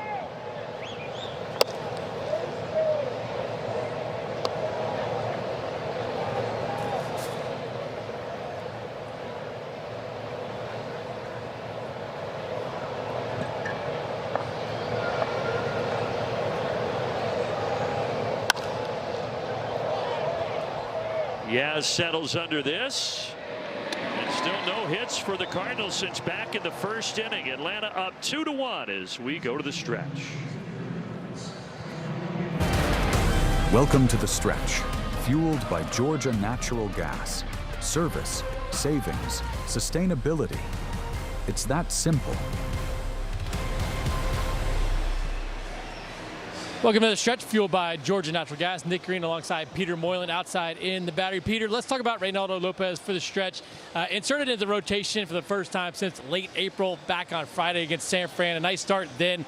3 innings pitched and earned run. Tonight, even better, more encouraging results. This is a step in the right direction in a big way, as far as I'm concerned. What we saw from Raylo tonight was outstanding. There was some mislocation with the fastball in the first inning, but he locked it right back in that second inning. I thought the movement on the slider was nasty. The curveball complemented the slider beautifully. He located the four-seam fastball better and better as the game went on. And honestly, to me, this was the best version we've seen of him all year long. And I really think going into the bullpen and being able to develop that curveball as a third pitch has really, really helped him. And I think that's really going to help him moving forward, too. Yeah, and the Braves have needed starting pitching. Hopefully, Ray builds off this one in about 5 days from now. The Braves have the 2-1 lead heading to the bottom of the 7th inning. Let's get you back out to Braves baseball after a quick word from our friends at Georgia Natural Gas. When it comes to natural gas in Georgia, G&G leads the league. We keep it simple with great rates that save you money. We even make it easy to reduce your carbon footprint with greener life. Sign up in minutes at gng.com. It's that simple. Going to the bottom of the 7th, Braves with a 2-1 lead, looking to even this series at a game apiece. And Ozzie Albies is the difference. A home run a few innings ago has given the Braves that 1-run lead. Let's take a look at our Mercedes-Benz cover every base. And Ozzie continues to climb the all-time Braves franchise record book in home runs. And here is a look at those numbers. Ozzie behind Ronald Acuna Jr., Austin Riley also on that list, but he's working his way up towards the top 10 guys. And, you know, I had a chance to talk to Tim Hires about his season. And for Ozzie, Tim really felt like the way he began the year, taking a lot of live ABs in spring training, getting ready for the World Baseball Classic, kind of got him locked in earlier, combined with facing more left-handed pitching, getting that right-handed swing more involved. It's really led to what has turned into quite the bounce-back year for Albies. Yeah, it certainly has, and I do think that with the WBC, we worry about the pitchers, but there is quite the advantage, I think, for some of these hitters, especially if you're coming off a year maybe where you missed a little bit of time or you didn't have the year that you necessarily wanted to have to kind of get you ahead of the curve a little bit and hit the ground running. It certainly has worked for Ozzie. Dubon fouls it back towards us. We rarely get one on this level, but that one landed just below us here. And right for those people in front, nobody got a hand on it, and it ultimately made its way all the way down. Oh, so it did not stay on this level. Did not. Shame. That is a shame. Ooh. Sweeper that didn't sweep. This pitcher is Max Rajic. Rhymes with magic. And he lost control of this one. Yeah, he made that baseball disappear because it nearly hit Mauricio Dubon. Fastball sits at 95. He's got a curveball, changeup, sweeper, 2-seamer, slider. It's a lot of pitches for a reliever, 6 of them. I like that. Be sure to tip your waitress, by the way. Dubon's going to walk here to start the home half of the 7th. See if he can make this 1-run game disappear, too.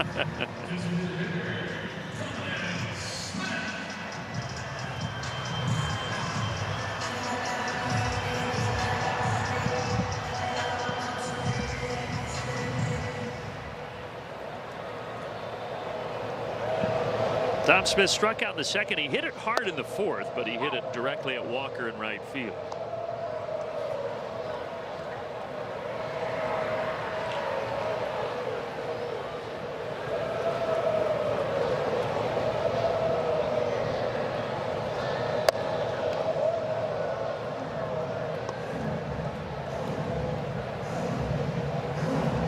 So just the 5th big league outing for this right-hander, former 6th-round pick out of UCLA in 2022, as he checks over on Dubon.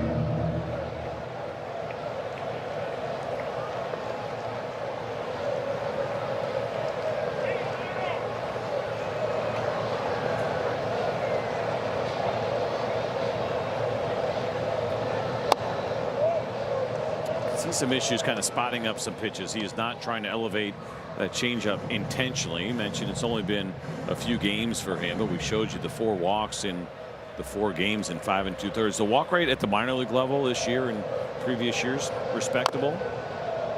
He's Past year was fine, a little bit better than league average.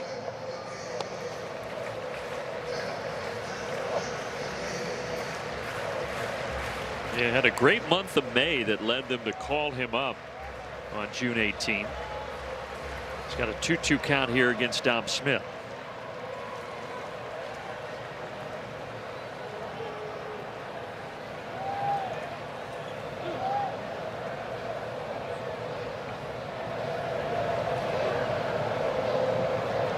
Went to the same high school as Garrett Cole.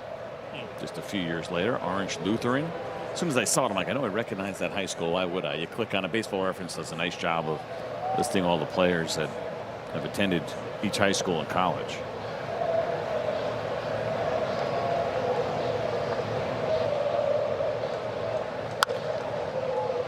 Slow roller. Wynn will throw across rather than trying to race Dubon to second base.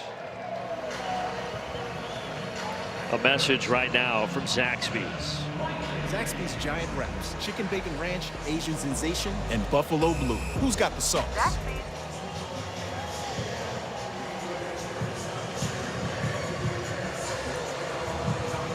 Yeah, a lot of high school connections. We talked about Riley and Jordan, but also the starting pitcher tonight for St. Louis, Michael McGreevy. He went to the same high school as another one of their starting pitchers, Andre Palante. They were actually teammates together, so 2/5 of the starting rotation for St. Louis went to San Clemente High School in California.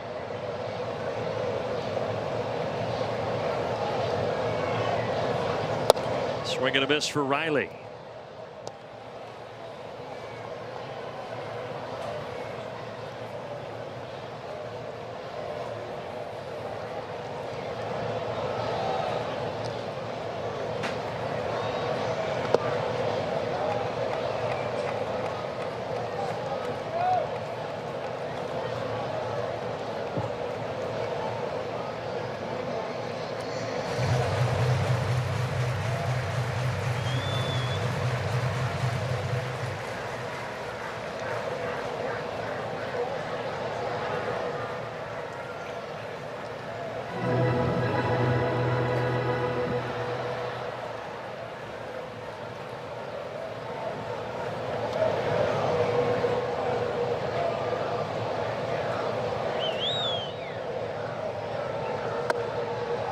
Riley goes chasing after that sweeper. That's the pitch from McGreevy that got him back in the second inning. And Radjic gets him on that pitch here in the seventh. All three plate appearances tonight for Austin Riley have ended in a sweeper from a right-handed pitcher. Now you can see how far that pitch is outside the strike zone. We've noticed it with the slider as well from righties. That is how they have attacked him, and that seems to be that spin from righties. That's where a lot of the struggles are happening right now.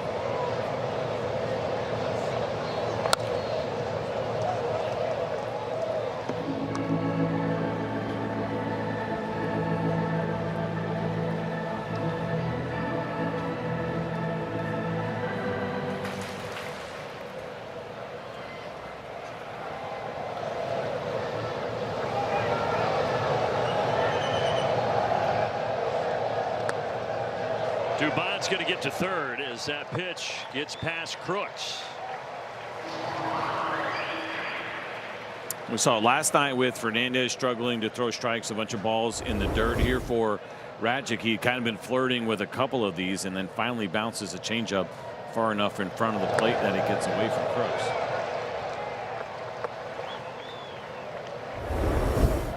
So he's thrown 16 pitches here, but a little wild. 8 balls, 8 strikes for Radjic since coming in here in the seventh. 1-1 to Yastrzemski. Downstairs.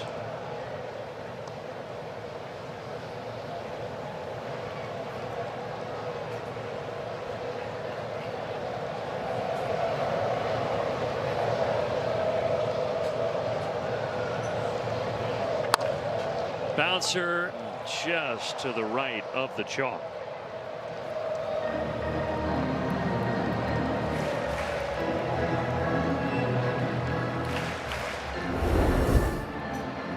So close, and this would have been big to get another run on the board, but you can see it there just to the right of first base.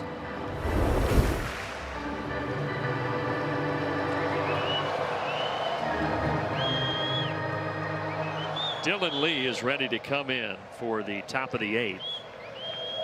He's just waiting his turn.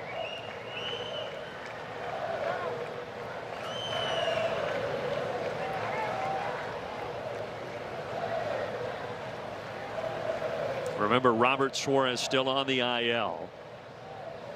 So trying to set it up for a Lee 8th and then an Iglesias 9th.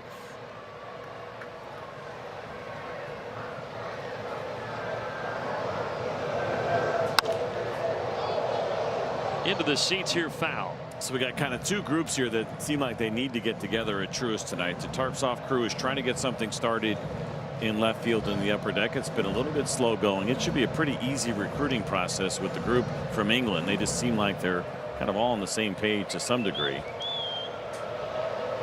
They might be running out of gas over there. It's been a long day. Yeah, they're going to challenge. I don't think they're going to win this one. The catcher is challenging the ball call. It's also interesting to see where Crooks wanted this and where it ended up. He was pointing at the dirt. He was looking for Chase, I guess. Call is confirmed. St. Louis has one challenge remaining. It's a little risky, though, for me to ask a rookie to throw a ball in the dirt in a 2-2 count with another runner sitting over at third base, and then even if he blocks it and he doesn't swing at it, now you got a full count for a guy who's struggling with command.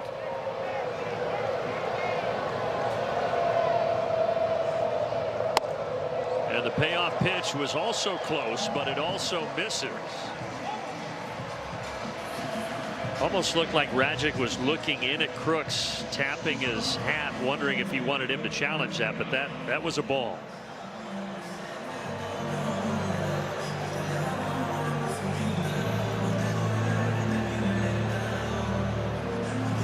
Jorge Mateo is the batter. You'd love to at least get that runner in from third and get a little breathing room here in the 7th.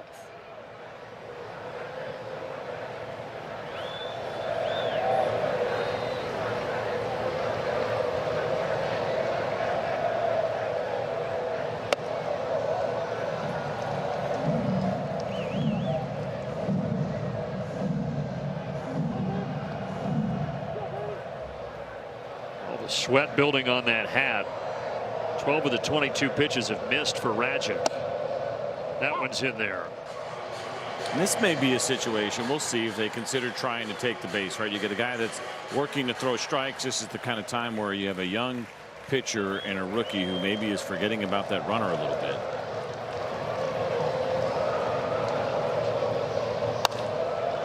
Mateo gets underneath it. Oh, Jordan struggles a bit, but he does make the catch. Still 2-1 after 7.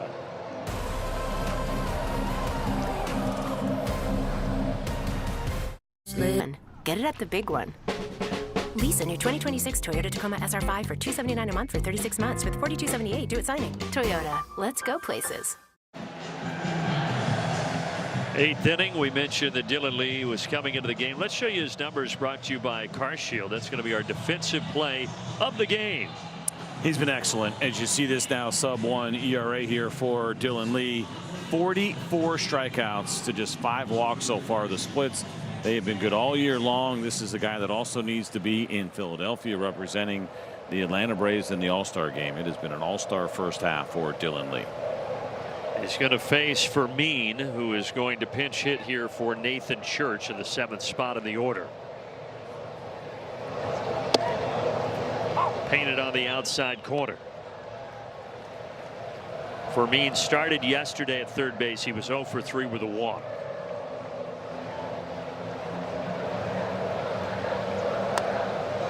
I think he went, and Jim Wolf confirms that. 0-2.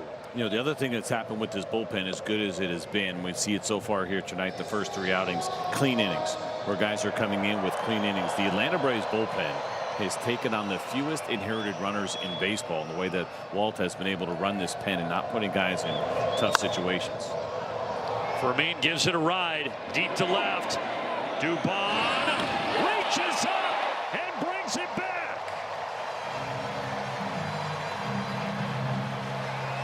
A jump at the short wall, and the ballpark barely held it, but it's still 2-1.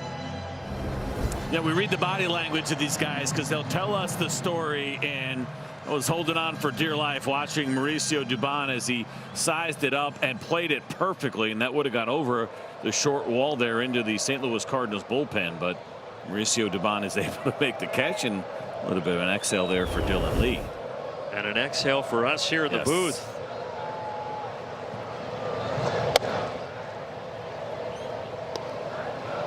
So now 15 in a row retired by Braves pitching, but that one was the most adventurous of the 15. And here's Blaze Jordan, who's 0 for 2.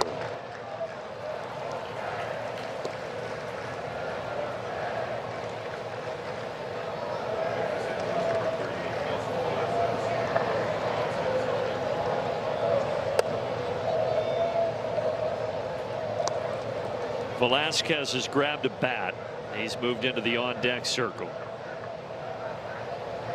He hit a long home run to center field here last night.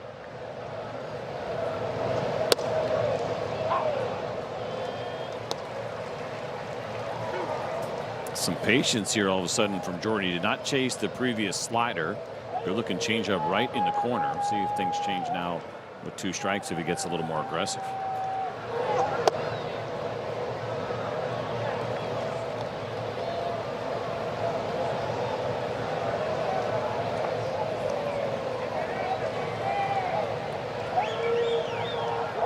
Three-two pitch, down he goes. That Dylan Lee slider, 2 away.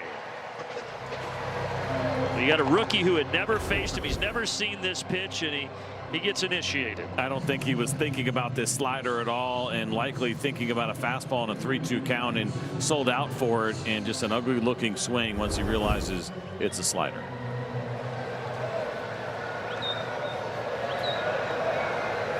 So here is Nelson Velasquez, that homer last night, 444 feet to straightaway center field off Perez. And he sees a slider to start the at-bat.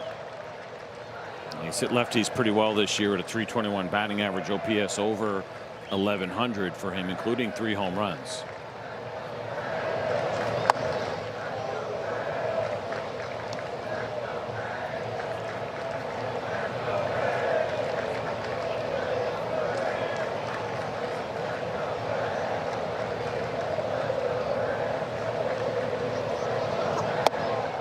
Late. Such a good pitch there, that fastball, good ride to it, great location. And so now here for Dylan Lee, can throw that slider if he wants to, back foot, up and in. You could also go with that changeup and try to get some chase, but this buys you a lot. When you can locate that right there to a right-handed hitter, it really opens up quite a few opportunities. 1-2. Not chasing.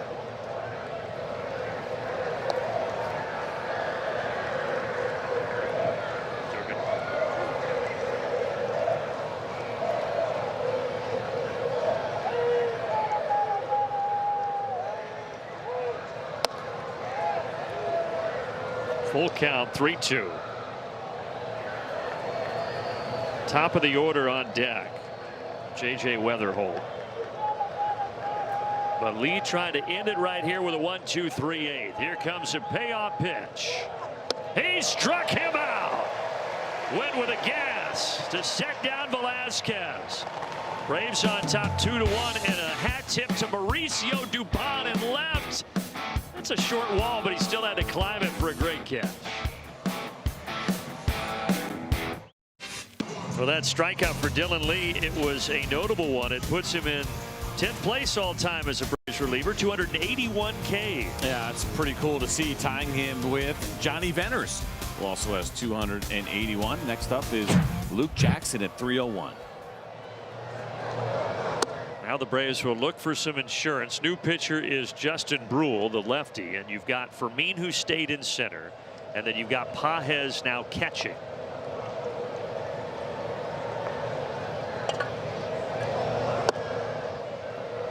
And you got the lefty and Brule, who was not a particularly hard thrower. I feel like we're saying a little bit more of that these days with some of these arms that come out of the pen. It's a 2-seam fastball that averages just 90 miles an hour, and then the sweeper is the first go-to secondary pitch. First year with the Cards, his 5th team in as many seasons, and he's already at a career high 37 innings pitched is Brule.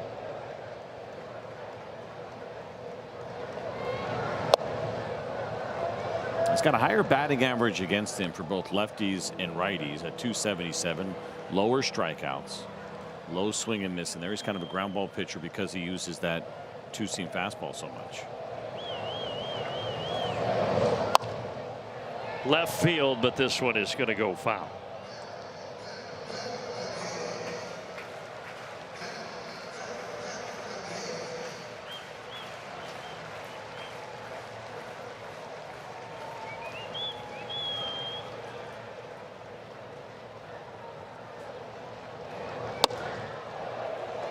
And Drake Baldwin will take the free pass here to start the bottom of the 8th.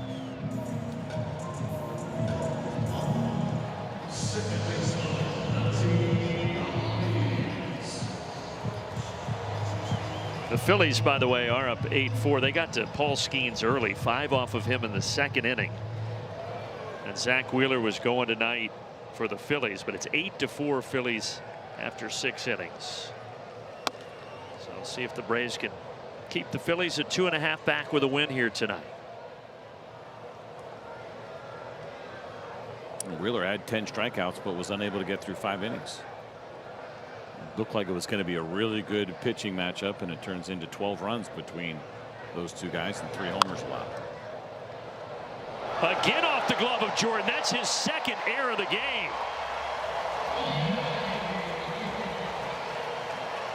I think, BG, you're going to get a little bit of credit for this tonight because you brought it up and the concerns that scouts had with the defense here for Jordan, which has been clearly an issue. This could have been a double play if it was fielded cleanly. Got caught in between, decided to play it back, and then the hands not good enough to field the ball cleanly.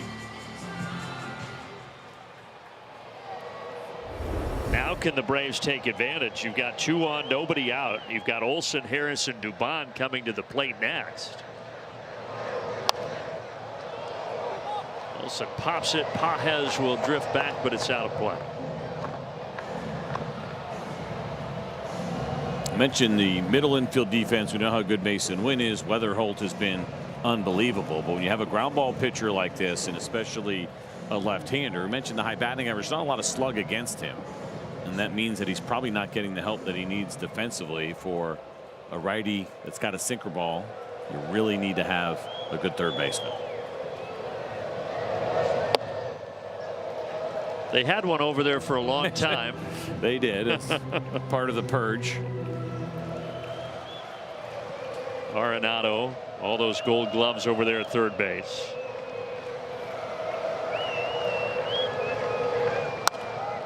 One and two now to Matt Olson.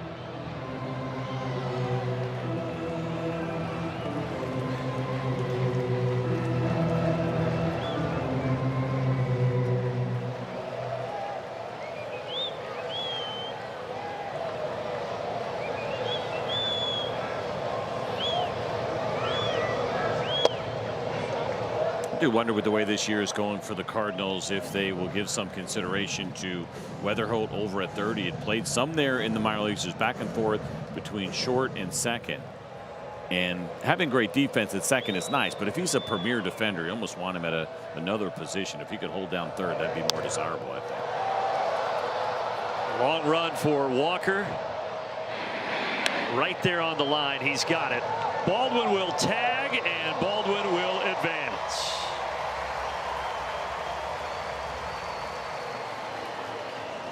We told you about these arms in the outfield, and Jordan Walker is the guy who has thrown a baseball better than 100 miles an hour from right field this season. Made a strong effort here, but not enough time to get Drake Baldwin. Big insurance run 90 feet away. Michael Harris at the plate.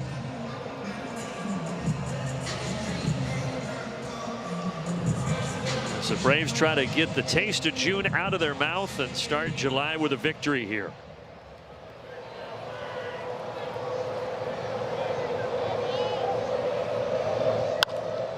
Line drive out into left center. It will drop. It will produce a run. Ozzy's going for third. He's in there safely. 3-1 Atlanta.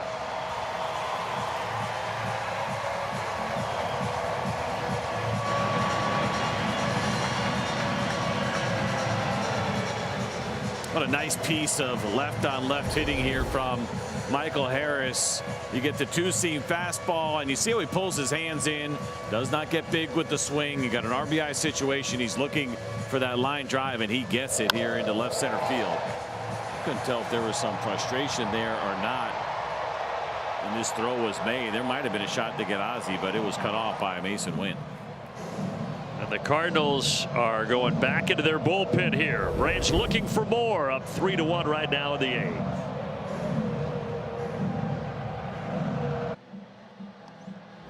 Atlanta Braves baseball is brought to you by Georgia Power. Score big savings at georgiapower.com/tips. By the Georgia Lottery, today could be the day. And also by Valvoline Instant Oil Change. Service you can see, experts you can trust. All right, so Michael Harris, big RBI hit. They're at the corners. The new pitcher is Gordon Graceffo as he deals to Dubon. Trying to lay down a bunt. It's fair. Ozzie, though, is safe. The throw from Burleson a little wide, and it works. It was a little unconventional, but it works. A lot happening on this play. First of all, you love the idea, right? There's a lot going on. There's some chaos. Can you catch a team off guard by laying down a safety squeeze? And that is what this was. Heck of a play by Burleson there with his bare hand. Ozzie's not taking off until he sees that the bunt is down. He made a really good throw from that position, but Ozzie's able to get the hand to the plate before the tag is applied, and then a little bit of fun as he's sitting there. The exit velocity on that bunt was pretty impressive as well from Dubon. What was it? It seemed like it was harder than it was. It said 34. I thought it was about 84. Oh, it had to be faster than that. It sounded like there was some barrel there. Yeah, I think that might have gone foul, but if you're Burleson, that's a tough spot to be in to risk that. With a run on the line, right? It's not just a base hit like we see a lot of times over at third.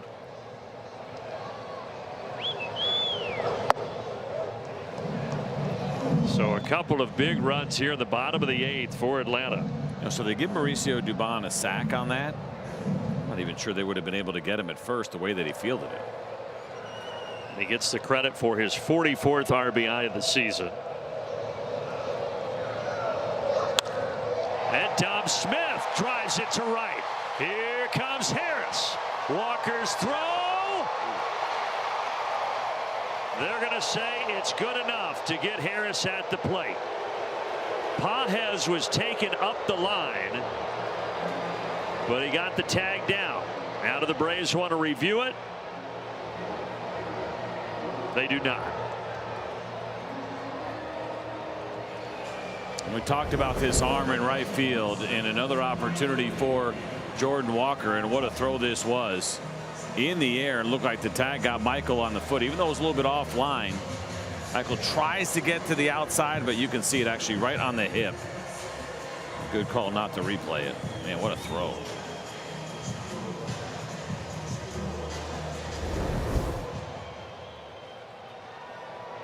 The Atlanta native in Walker getting the Atlanta kid in Harris at the plate for the second out. That is his 7th outfield assist this year.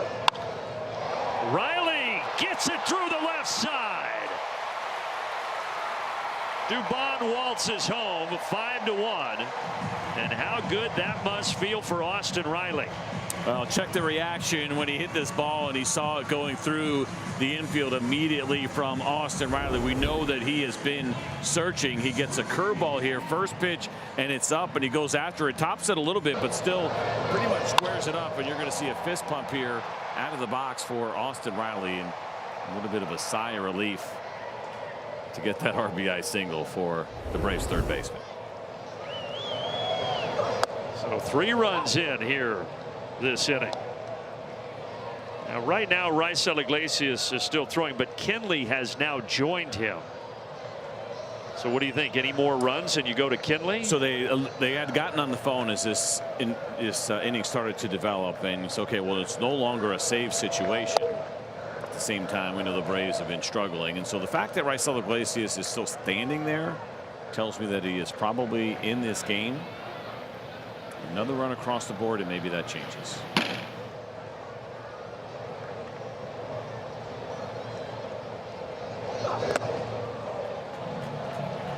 remember, we saw Iggy throw yesterday, and it had been a while since he had thrown, even though, what is it, 13 straight that are coming up right now. So I think for Walter, there's a big enough lead, and he can kind of sit Rysel down. He'd probably take it.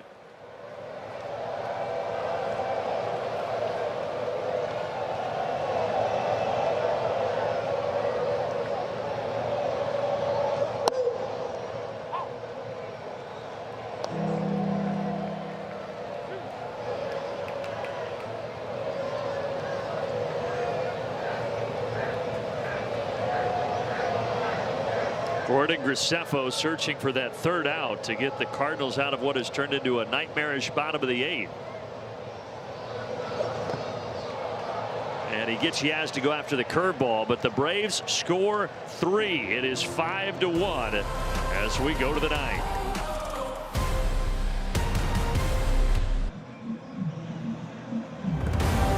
Atlanta Braves baseball is brought to you by Georgia Natural Gas. Simple savings right here. Visit GNG.com.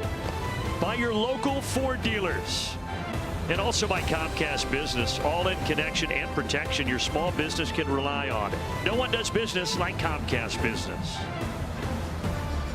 8th inning rally capped by Austin Riley's RBI single. 5-1.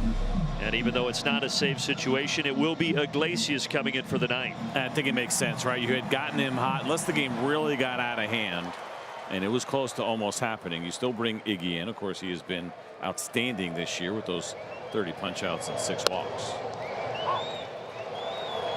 Top of the order for the Cardinals, and J.J. Weatherholt.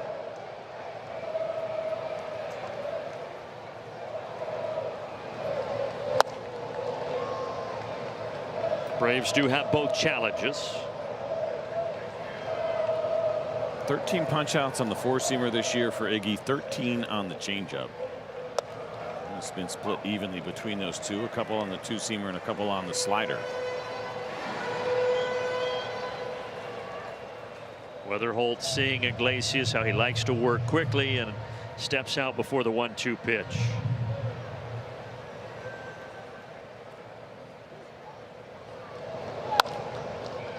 Grounder to Mateo. 1 away.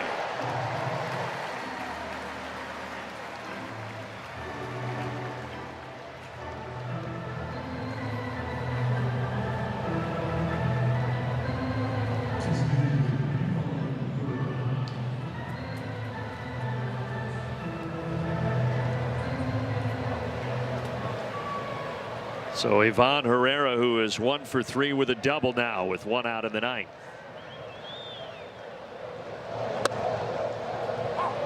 Two-seamer right there at the knees. Been a good night behind the plate for Jim Wolf, right? We haven't had any turnovers. It was just a 1 challenge, right? Yep. It's been solid and nothing that really has stuck out. You feel like, oh, maybe you should challenge that one. It's been a really good, consistent night for him behind the plate. We give them a hard time when they struggle. It's fair to give them their flowers when they do a nice job. Swing and a miss. That is strikeout number 900 in the career of Rysel Iglesias. We love these round numbers, and ironically enough, on the slider. He's only thrown 18 sliders all year long. He's got 3 strikeouts on that pitch this year. So now the march to 1,000 begins. Iggy really does understand, I think, when to use that pitch to certain righties. It is all about the hitter, the ones that show you that they are willing to chase that pitch away. Seems like it's the only time he's willing to break it out. Burles in the final hope for the Cardinals. Change up 0-1. Not surprising, coming out hacking. We talked about it. And Iggy smart to throw a first pitch changeup and get him out front.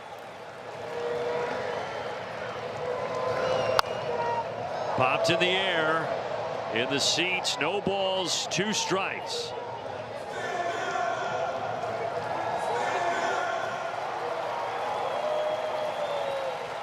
Braves have been thirsty for a victory. They're 1 strike away.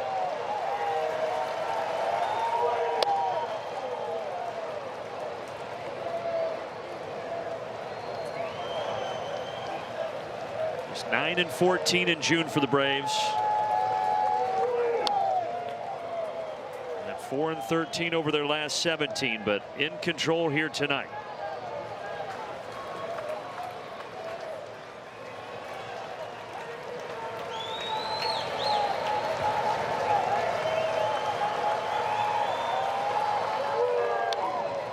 Burleson just staying alive. Big hacks, right? He is not shortening up his swing here with 2 strikes and just trying to put the ball in play. He's still trying to do damage.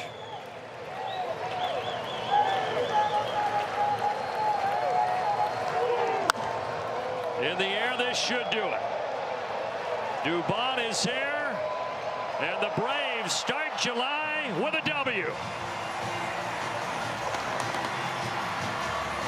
Exactly what we needed to see here this first game in the month of July, and getting this team going in the right direction. The story of the night for me, Ronaldo Lopez and what he did with this start. Yes, the Braves offense, Austin Riley getting a hit, all big things that happened. But Ronaldo talked about staking his claim to the rotation, a big step in the right direction with those 5 innings tonight. And 6 strikeouts as well. The Cardinals had just 2 hits in this game, folks, and they were both in the first inning. After that, Lopez in the bullpen clamps down, and the Braves win it 5-1. We'll be back to Truist in a moment.